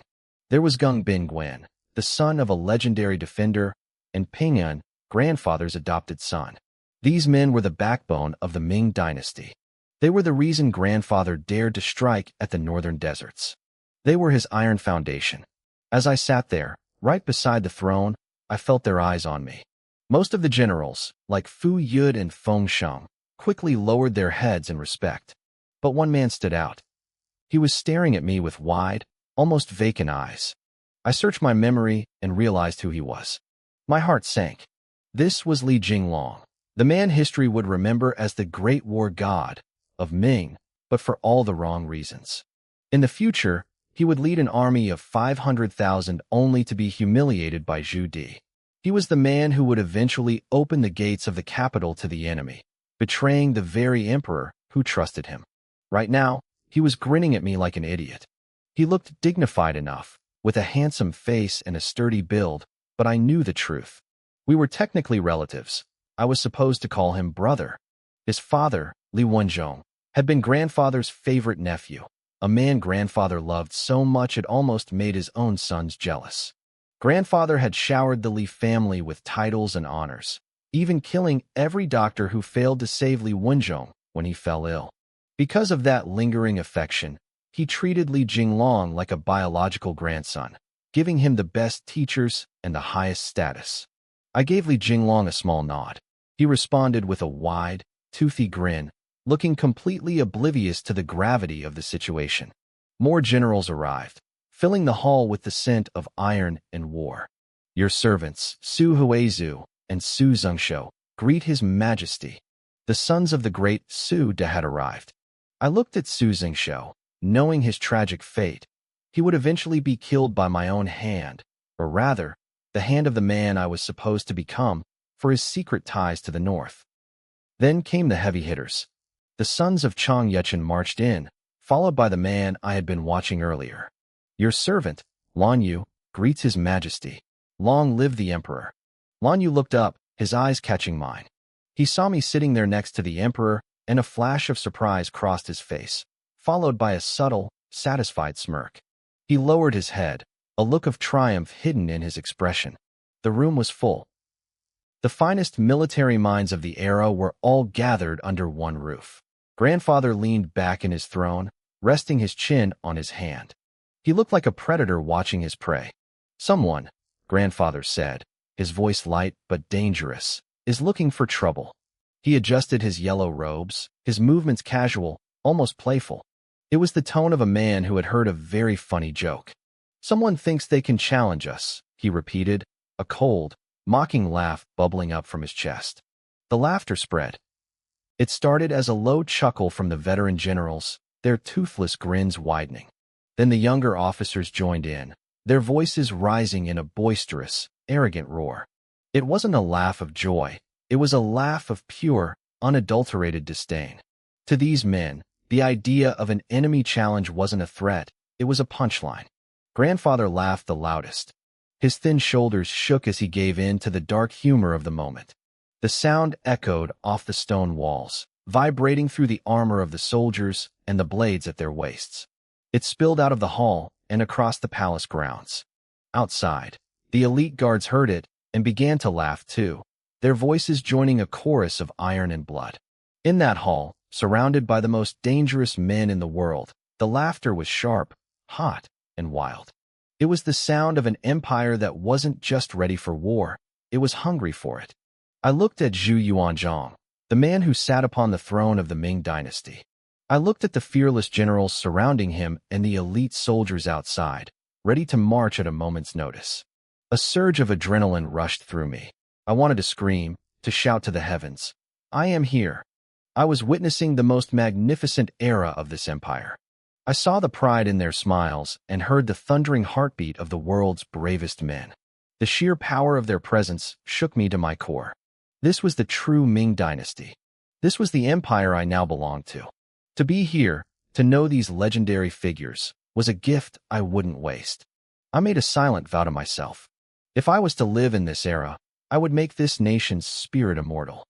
To our enemies, the Mongols, the Jurchens, the Raiders, we were just soft men of the Central Plains. They thought our blades were dull and our hearts were weak. They were wrong. These soft men were the ones who had carved an empire out of blood and iron. Grandfather stood up, one hand on his belt and the other stroking his beard. He laughed, but the sound was cold. "Someone is looking for trouble," he said. His eyes turned sharp, filled with a killing intent that chilled the air. He pulled out a report and his voice boomed. A tribal leader from the north had dared to cross our borders. They had slaughtered 362 of our soldiers and over 1,000 innocent villagers. "Old friends, my brave sons," Grandfather shouted, his beard bristling with rage. "Who will go and kill these dogs for me?" The hall exploded. Every general there knelt down at once, their armor clashing like a wave of steel. "I am willing," they roared. The sound was deafening, a chorus of men hungry for justice. One old general stepped forward, pulling up his robes to kneel. "Your Majesty, I may be old, but I can still fight. Give me 80,000, no, 50,000 men. I'll turn those bastards into a monument of bone." "Your Majesty, my blade is getting rusty," another shouted. "It's time to let it drink again." None of them wanted to die peacefully in their beds. They wanted to die on the battlefield, defending the border. The air in the hall was thick with a feverish heat. It wasn't just a desire for war. It was a burning passion to protect the empire. I looked at Grandfather, then at the kneeling generals. I couldn't just stay silent. I knelt down beside them, my voice steady despite my racing heart. "Grandfather," I said, "I don't understand the art of war yet, but my blood is boiling just like theirs. Even though I am a prince of the imperial house, I want to go. I don't need to lead. Let me just be a soldier and carry the supplies for our men." Grandfather paused. Then, he let out a loud, hearty laugh. He reached down, pulled me to my feet, and patted my arm with pride. "Look at my grandson," he shouted to his ministers. "He's got that same spark I had. He fears nothing." He turned back to the room, his expression becoming serious. "But no, I have higher expectations for you than just carrying supplies." The room went silent. The generals exchanged glances, their eyes wide. A statement like that from the emperor carried immense weight. Lan Yu, standing nearby, narrowed his eyes, his gaze flickering with curiosity. "I'll ask you then," Grandfather said, looking directly at me. "Among all these famous generals, who should I choose to lead this campaign?" I took a deep breath. I knew this was a test. I looked at the crowd of legendary warriors, then back at the emperor. "The veteran generals are the pillars of our state," I said confidently. "But the younger generation needs to be tempered in fire. I suggest General Lan Yu. Let him lead, but let him take the younger officers with him. Let them learn how to win so that our army stays strong for 100 years. Grandfather nodded slowly, a look of genuine appreciation in his eyes. I wasn't just picking a name. I was thinking about the long-term survival of the military. "Lan Yu," Grandfather called out. Lan Yu stepped forward, his chest out, radiating an aura of absolute confidence. "I am here, Your Majesty." "You heard the boy," Grandfather said. "The task is yours." "I will not fail you," Lan Yu declared, his voice ringing through the hall. The emperor's birthday is approaching. I will bring back the heads of those rebels as my gift to you." Grandfather smiled and gave the order. Lan Yu was appointed as the supreme commander. He would lead 45,000 elite troops from the capital's best divisions, along with the border garrisons. "Remember," Grandfather added, his voice dropping to a dangerous whisper, "since they dared to come, don't let a single one of them return alive." "I obey." Lan Yu bowed deeply. Grandfather then turned back to me. "Before the army marches, you, my grandson, will lead the ceremony to see them off. You will boost the morale of our 3 armies." I knelt again, my heart full. "I thank your majesty for this honor." As I looked at the floor, I realized my position in the palace was changing. By speaking up, I had moved one step closer to the center of power. The Ming dynasty was a giant, and I was finally learning how to move its limbs. The northern border was about to see the true might of the dragon. The Ming dynasty exerted pressure on the north through both military force and economic strangulation. We controlled the salt works and the iron roads. Every product from the Central Plains was strictly forbidden from being traded to the northern tribes. Even though the northern Yuan remnants occupied a vast territory, their lives were miserable. They lacked the basic necessities of survival. 3 days later, the atmosphere at Lan Yu's estate was electric. Since the news of his appointment, a crowd of young generals had been flocking to his gates. Lan Yu had ordered the best wine and the finest food to be served. Usually, when these men gathered, they talked of nothing but women and gambling. But today, with the expedition looming, their focus was entirely different. "Brother Lan," Jing Xiu and Chao Zhen said, leaning in while holding their wine cups. "Tell us, what do you think the old man is planning? Does he have that intention?" "It's more than just an intention," He Shozhong interrupted, his eyes gleaming.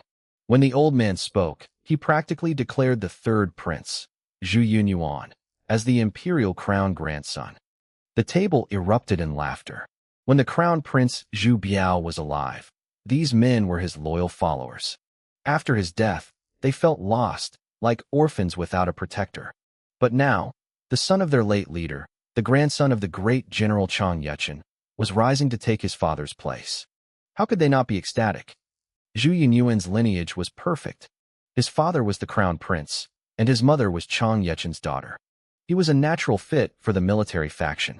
Compared to the other grandson, Zhu Yunwen, he was far superior in their eyes. Even if grandfather Zhu Yuanzhang was still weighing his options, these men had already made their choice. They remembered how the emperor had purged those who supported Zhu Yunwen in the past. Lan Yu laughed along with them, but his voice carried a weight of authority. The old man knows who the boy is. He is the crown prince's flesh and blood, and he is the grandson of my brother-in-law, Chang Yuchen. Only the third prince can make us proud. Every one of us here served under General Chang. Every one of us owes a debt to the late crown prince. We are family. If anyone else were to take that seat, would we be satisfied? No, the generals shouted in unison, nodding their heads. Lan Yu's words hit them right in the heart. These were simple men driven by loyalty and blood ties. To them, Zhu Yunyuan wasn't just a prince. He was one of their own. "Keep your voices down," Lan Yu said, his smile fading into a serious expression. "Don't go babbling this outside. Until the old man makes it official, nothing is set in stone." The men nodded, though their excitement was hard to contain. They knew many eyes were watching the third prince from the shadows. "We can't give anyone an excuse to attack him," Lan Yu warned. "But we must stand behind him. He is our future. If anyone dares to speak against him, I'll show them no mercy." As the generals continued to boast and drink, Lan Yu's mind drifted. He thought of a man he had warned the crown prince about years ago, the Prince of Yen, Zhu Di. That man was a hidden tiger, and Lan Yu knew he was the real threat. A servant entered the room. He was a former soldier who had lost a leg in battle, now serving as Lan Yu's butler. "General, the second young master is here." "What does he want?" Lan Yu grunted. "Tell him to come in and drink." The second young master was Lan Yu's nephew, Chang Sheng, the son of the legendary Chang Yuchen. He had inherited his father's title and was a powerful figure in his own right. "He says it's urgent," the butler whispered. Lan Yu set his cup down and walked to the side hall. Chang Sheng was waiting there, looking remarkably like his father, broad-shouldered and fierce. What's the matter? Why the secrecy? Lan Yu asked. He had been raised by Chang Sheng's mother and treated the Chang brothers better than his own sons. A letter, Chang Sheng said, his voice low. From who? Chang Sheng didn't speak. He simply made a gesture indicating the third prince. As a high-ranking noble, he knew the emperor's temperament well. He led Lan Yu to a private corner, ensuring no servants were listening, and handed over the letter. Lan Yu opened it. It was written in the respectful tone of a junior addressing an elder. As he read, a smile played on his lips. The letter was from me. I told him that the emperor's birthday was coming and this campaign was his chance to shine. I warned him that he didn't just need to win. He needed to win perfectly. I told him that many people in court were jealous of his achievements and waiting for him to fail. I urged him to maintain strict discipline, to avoid arrogance, and, most importantly, not to take captive women for himself, as that would give his enemies ammunition to destroy him. Lan Yu finished reading and clutched the letter. The boy is worried about me. He's grown up, Chang Sheng said with a smile. He's starting to look out for his elders. Do you think you can follow his advice? I'll listen, Lan Yu said, looking out into the courtyard. I knew Lan Yu was arrogant by nature. In history, his pride led to his execution. By sending that letter, I was trying to change his fate. I needed him to be a shield, not a target. If he could learn restraint, he would be the strongest pillar of my future reign. Meanwhile, in another part of the palace, the atmosphere was much darker. Consort Lu sat on her couch, looking at a bowl of medicinal soup with distaste. Her son, Zhu Yunwen, stood nearby, looking anxious. Mother, is something wrong? He asked softly. You know exactly what's wrong, she snapped, lowering her voice. She glanced toward the direction of my palace. The emperor has been seeing him every day. He's teaching him personally. Don't you see what's happening?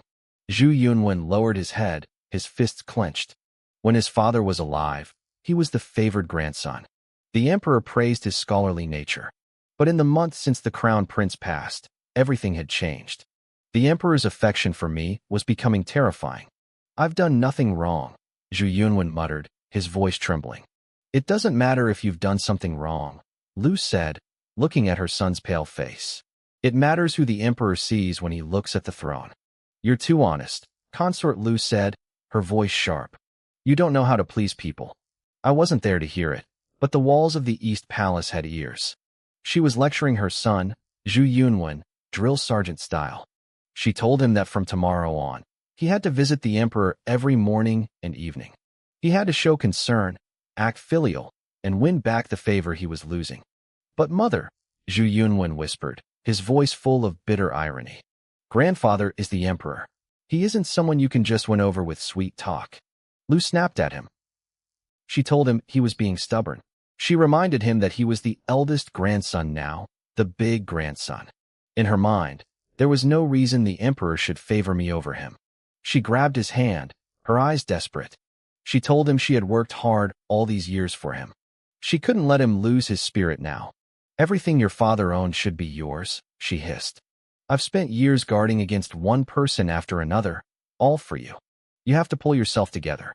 Zhu Yunwen looked at her, his eyes hollow. But what if grandfather's heart isn't with me? What if the throne isn't meant for me? Lu bit her lip.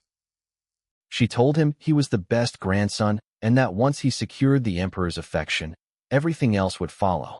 She promised him she would handle the rest. She had spent a lifetime learning how to please people and how to hate them. She knew the game better than anyone. While they plotted, the atmosphere in my courtyard changed instantly. I was in the middle of practicing my martial arts forms when a massive procession arrived. Eunuch Go Bayer brought a crowd of palace attendants, carrying heavy trays and ceremonial items. Behind them stood the imperial guards, their embroidered uniforms and spring-blade sabers gleaming in the sun. What is all this? I asked, stopping my movements. Go Bayer stepped forward, a wide smile on his face. He knelt before me. Greetings, Your Highness, King of Wu. He told me it was a special day. The emperor had issued a decree. I was to be the imperial envoy, representing the crown to review the troops and see the generals off for the upcoming campaign. Back in her quarters, Consort Lu nearly fainted when she heard the news. Zhu Yunwen had to catch her to keep her from hitting the floor. Being an imperial envoy for the army was a role reserved for the crown prince. By giving this task to me, the emperor was sending a message to the entire world. He only recognized me, Zhu Yunxian. Lu forced a smile, trying to keep her composure as she gave a gift of fine jade to the eunuchs to show her gratitude. But her eyes were cold. Back in my room, the transformation began. The attendants swarmed around me, stripping away my training clothes. They held up a mirror, and for a moment, I didn't recognize the man staring back. I was dressed in a deep crimson robe, woven with intricate gold thread that shimmered like liquid fire. Around my waist, they fastened a belt of fine jade and hung a series of exquisite pendants and silk pouches embroidered with 12 golden threads. They pulled my hair back, securing it with a golden crown that radiated authority. When I stepped out, wearing my ceremonial boots, my 2 younger sisters clapped their hands and cheered. My personal eunuch, Wang Bachi, had tears in his eyes. He kept muttering that I had finally grown up. Dozens of imperial guards in their flying fish uniforms knelt at my feet. Their voices boomed in unison. Congratulations to the King of Wu. A magnificent palanquin was brought forward. I looked at the guards, the servants, and the sheer scale of the ceremony. I smiled. This was the power of the Ming dynasty. I stepped into the palanquin, feeling the weight of the moment. The procession moved out. The sound of horse hooves and the rhythmic marching of the guards echoed through the palace. I mounted a pure white warhorse, a beast without a single stray hair of color. Behind me, the imperial guards formed a long, armored dragon. As I cleared the palace gates, cavalry units opened the way. The commoners and minor officials on the streets froze. In this era, you didn't look a royal in the eye. They ducked into alleys or knelt by the roadside, not even daring to breathe loudly as my escort passed. I looked back at the towering walls of the Forbidden City, then at the wide, open streets ahead. A surge of pride washed over me. I was no longer just a survivor. I was a prince of the blood. High above, standing on the ramparts, my grandfather, Zhu Yuanzhang, watched me leave. He stood with his hands behind his back, a faint smile on his face. He had spent 20 years building this empire, and he had intended for my father to lead it into the future. My father was gone, but as he watched me ride out with such confidence and fire, he saw a new path. He saw a young man who wasn't afraid to ride the waves of history. Jiang Huan. The emperor called out to his commander. "What time is it?" Suddenly, the air filled with the thunder of war drums.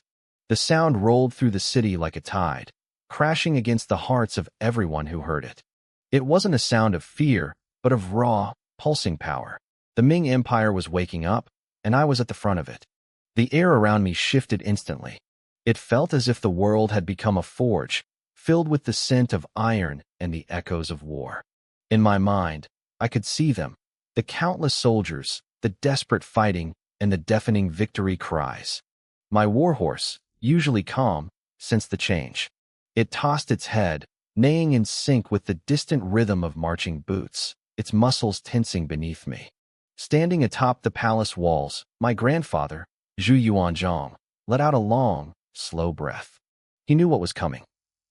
He was about to witness the pride of the Ming Empire, the elite dragon army, the bravest sons of China who were ready to die for the throne. The drums reached a crescendo. The earth began to tremble. I sat tall in my saddle as the sound of galloping hooves rose like a tide. Then, they appeared. Thousands of armored knights surged forward like a flood of steel, their capes snapping in the wind. At the head of the formation, the lead riders pulled their reins hard. Their horses reared back, hooves pawing the air, while the riders remained as steady as mountains. I looked at these men, fierce as tigers, riding steeds like dragons, and I couldn't help but smile. "General Lan Yu," I called out. "General Wang Bai, Chang Sheng, Mao Ning." The generals dismounted in one fluid motion, the sound of their heavy armor clanking against the ground echoing through the clearing. As one, they knelt before my horse. "We greet His Highness, the Prince of Wu," they roared. Having heard of my arrival, these veteran commanders had come out of their camps to meet me personally. I leaned forward slightly on my horse and smiled. "I thought you all would be busy. I'm honored you came to meet me." Lan Yu laughed, his voice booming. "You are the Prince of Wu. It is only right that we, your servants, welcome you." Behind Lan Yu stood a man with 2 blades strapped to his waist. He was tall and imposing, Wang Bai, the famous twin-bladed general who had chased the Mongol remnants all the way to Lake Bayer. Beside him was my uncle, Chang Sheng. But my eyes were drawn to an older man with hair as white as snow. "Old General," I said, my voice softening. The old man stepped forward, his eyes bright despite his age. "I am Yutan Yuan. I greet the Prince of Wu." I felt a jolt of surprise. "General Yu? The brother of the Duke of He? The loyal Marquis of Yuanshan?" The old man laughed heartily. "To think the Prince of Wu remembers a man like me." I quickly dismounted to show respect. How could any descendant of the Zhu family forget the heroes of the Yu family? The name Hero of Ming was earned with your family's blood. The Yu family was legendary. For brothers, all marquises, all founding pillars of the empire. Their father, Yu Qianyu, had died protecting my grandfather during the crossing of the Yangtze River. His eldest son, Yu Tonghai, was even more famous. Before my grandfather became emperor, his greatest rival wasn't the Mongols, but Chun Yuliang, who commanded a fleet of massive warships. During the Battle of Lake Poyang, when our navy was being crushed, Yu Tonghai broke through the enemy lines in a suicide charge, turning the tide of history at the cost of his life. In the history I knew, this old man before me, Yutan Yuan, would eventually die for the Ming as well, refusing to surrender to Zhu Di's rebellion years from now. I looked at him, my eyes growing hot with emotion. The Yu family has given everything for the Ming. Yutong Yuan's eyes turned red. He bowed deeply, his voice trembling. To hear such praise from the prince, my father and brothers did not die in vain. Lan Yu watched us, a look of approval on his face. The rumors were true. The Prince of Wu truly honors his soldiers. The surrounding troops began to cheer. "The prince speaks well," someone shouted. "He looks just like the crown prince. He cares for us rough men. He's the grandson of General Chang Yechen," another yelled. "He has our blood in him." My uncle, Chang Sheng, stepped forward with a grin. "Please, Your Highness, enter the camp and review the three armies." I nodded and rode in. As I passed the gates, a thunderous roar erupted from thousands of throats. "Kill! Kill! Kill! Long live the Ming! Invincible! Unstoppable!" The sound was so powerful it made my horse dance nervously. My blood, which had just started to cool, began to boil again. As far as the eye could see, battle flags fluttered like a forest. The ironclad infantry squares stood like immovable mountains. The summer sun was blazing, but its light seemed dim compared to the cold glint of their armor and spears. This was the sharpest blade of the Ming Empire. I waved away the guards who tried to help me down. I jumped from my horse, adjusted my belt, and walked toward the reviewing platform. I realized then that if I wanted to survive, these men had to be my family. Lan Yu stood beside me. He drew his long sword and pointed it toward the sky, letting out a primal scream. The review had begun. "Kill! Kill! Kill!" Tens of thousands of voices shook the very foundations of the earth. As the shouting died down, the rhythmic beat of drums took over. Asterisk boom, boom, boom, asterisk. The first formation moved forward.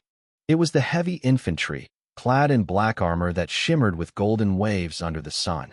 They moved in perfect rows of 10, their eyes fixed forward, their bodies radiating a lethal aura. I was stunned. I hadn't expected such precision from a medieval army. But then I realized I was being narrow-minded. These weren't just soldiers. They were the men who had defeated the Mongol cavalry. If their formations weren't perfect, they would have been trampled long ago.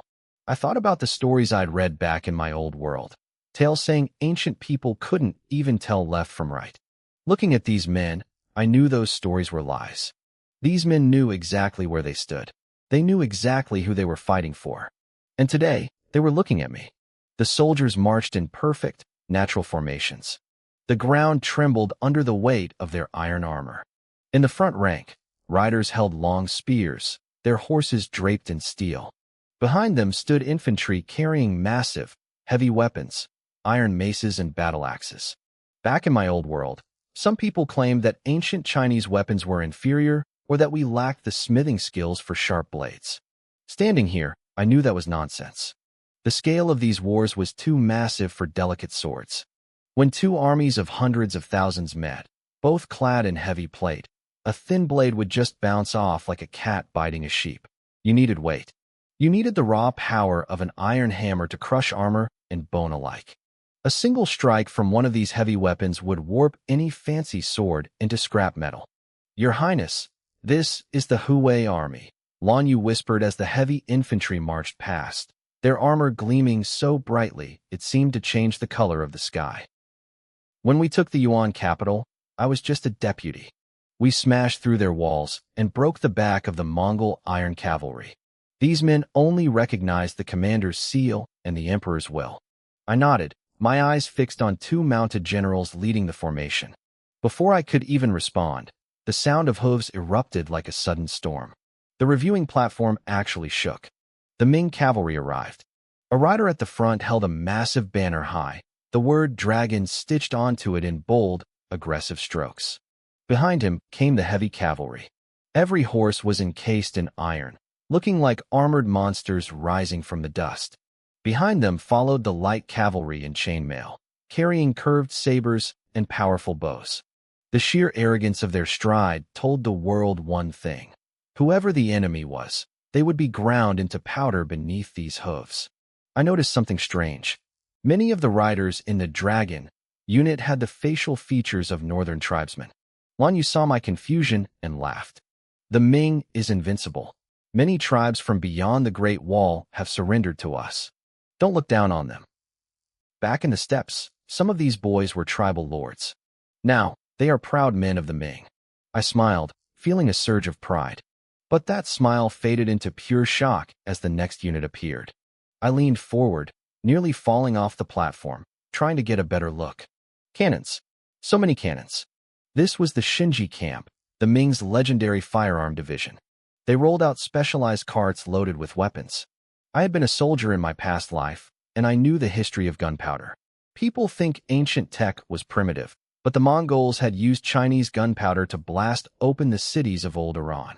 Seeing it in person was different. There were triple-barreled cannons and wide-mouthed mortars that looked like giant iron bowls. These were the shotguns of the medieval world, designed to spray iron sand and shrapnel across a battlefield, shredding anything in their path.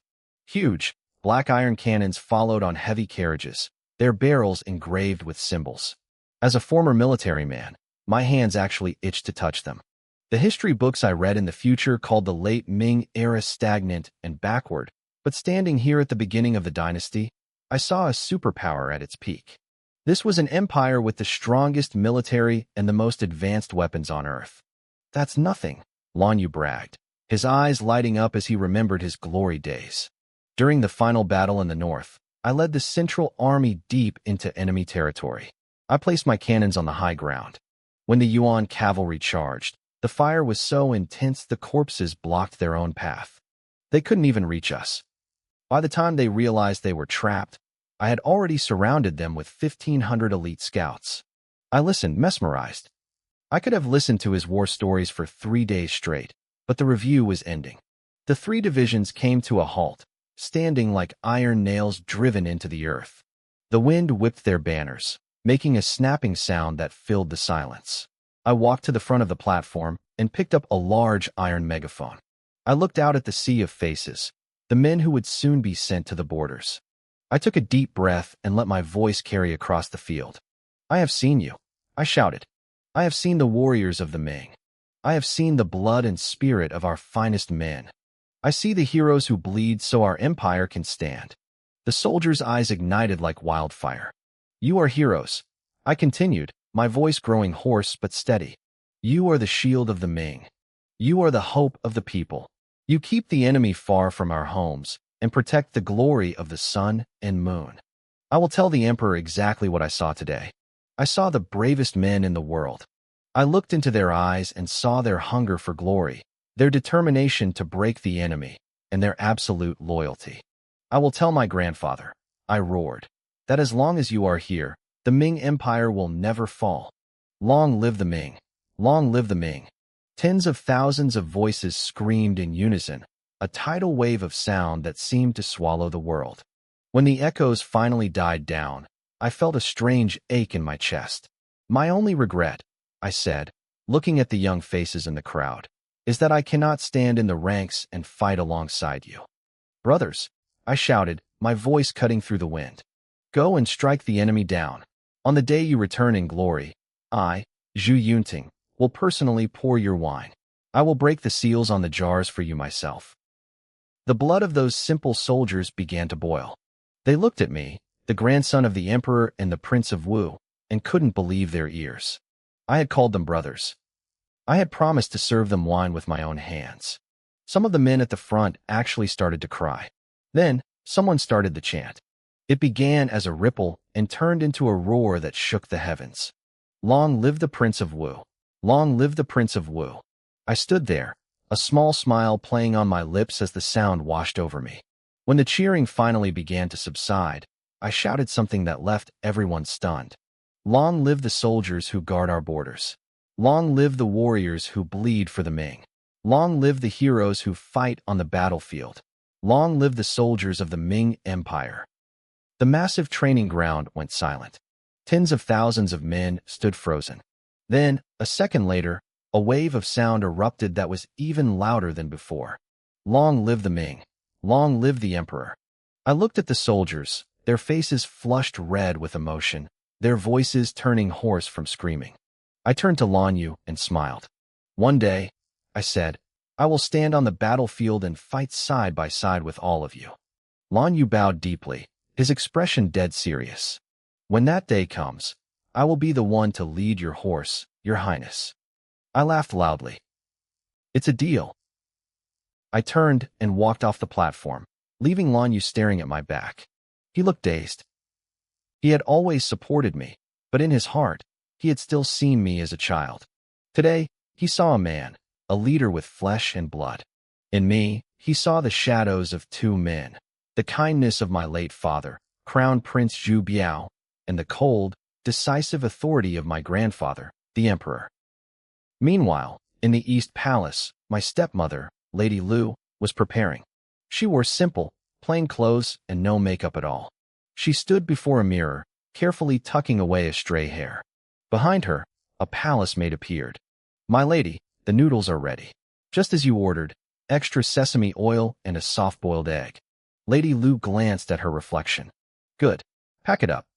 She picked up the food container and headed out. She didn't want a grand procession. She only took one eunuch and 4 maids with her. She was going to see the emperor. She knew exactly what he liked. She had been his daughter-in-law for years. She knew he hated flashy, arrogant women. To survive in this palace, she had to be dignified, simple, and modest. She had spent years living in the shadow of a woman who was already dead, Empress Ma. Empress Ma had been frugal, kind, and humble. She had cooked for the emperor and sewn his clothes herself. My grandfather believed that all the virtues of women were concentrated in Empress Ma. So, Lady Lu played the part. She managed the East Palace with the same fake humility, all to show the emperor that she was just like his beloved late wife. She arrived at Fengtian Hall quickly. The emperor's head eunuch, Huang Guoguan, came out to greet her. Greetings, my lady, he said with a bow. Please, no need for formalities, she said with a gentle smile. Could you inform His Majesty that I am here? One moment, Huang Guoguan replied. Commander Jiang Huan is just finishing up inside. Once he leaves, I will announce you. Jiang Huan, the commander of the Jinyue. The mere mention of his name made officials tremble. The Jinyue were the emperor's eyes, his ears, and his blade. If they were involved, it usually meant heads were about to roll. Lady Lu felt a sudden pang of anxiety. She leaned in toward the eunuch. Is His Majesty in a good mood today? Huang Guoguan smiled thinly. His Majesty is doing quite well. As they spoke, a tall, grim-faced man stepped out of the hall. It was Jiang Huan. He gave Lady Lu a polite, but cold, bow. Even as the emperor's daughter-in-law, she felt the chill coming off him. He didn't stay to chat. He just moved along like a shadow. Inside the hall, Zhu Yuanzhang stood up, stretching his old, aching bones. Huang Guoguan stepped inside and bowed. Your Majesty, the crown princess is here. She's brought that hot noodle soup she makes herself. I can smell the sesame oil from here. Normally, the emperor would have smiled. He valued family. Usually, he would have called her in immediately to eat and chat about family matters. But today, the room stayed cold. Zhu Yuanzhang didn't say a word for a long time. Huang Guoguan, who had served him for decades, knew something was wrong. The smile vanished from the eunuch's face as he lowered his head. "I'm busy," the emperor said curtly. "I don't have time. Tell her to go back." Huang Guoguan backed out of the hall. Outside, Lady Lu was adjusting her sleeves, preparing to enter with a graceful smile. When she saw the eunuch return, she started to step forward. "My lady, you should return," Huang Guoguan said, unable to look her in the eye. The emperor said, "He is busy." Lady Lu froze. "He's busy." She knew exactly what those 3 words meant. In the imperial palace, "I'm busy" didn't mean he had work to do. It meant he didn't want to see her. He didn't care to see her. There are no secrets in the palace. Within an hour, everyone would know that the emperor had snubbed his daughter-in-law. For someone in her position, losing the emperor's favor was the most dangerous thing in the world. On the walk back to the East Palace, Lady Lu felt like a ghost. Her mind raced. The people in this palace were the smartest and most ruthless in the world. They would see her weakness immediately. She replayed everything she had done, trying to figure out where she had stumbled. What had she done to earn his resentment? She thought, and eventually, only one possibility remained.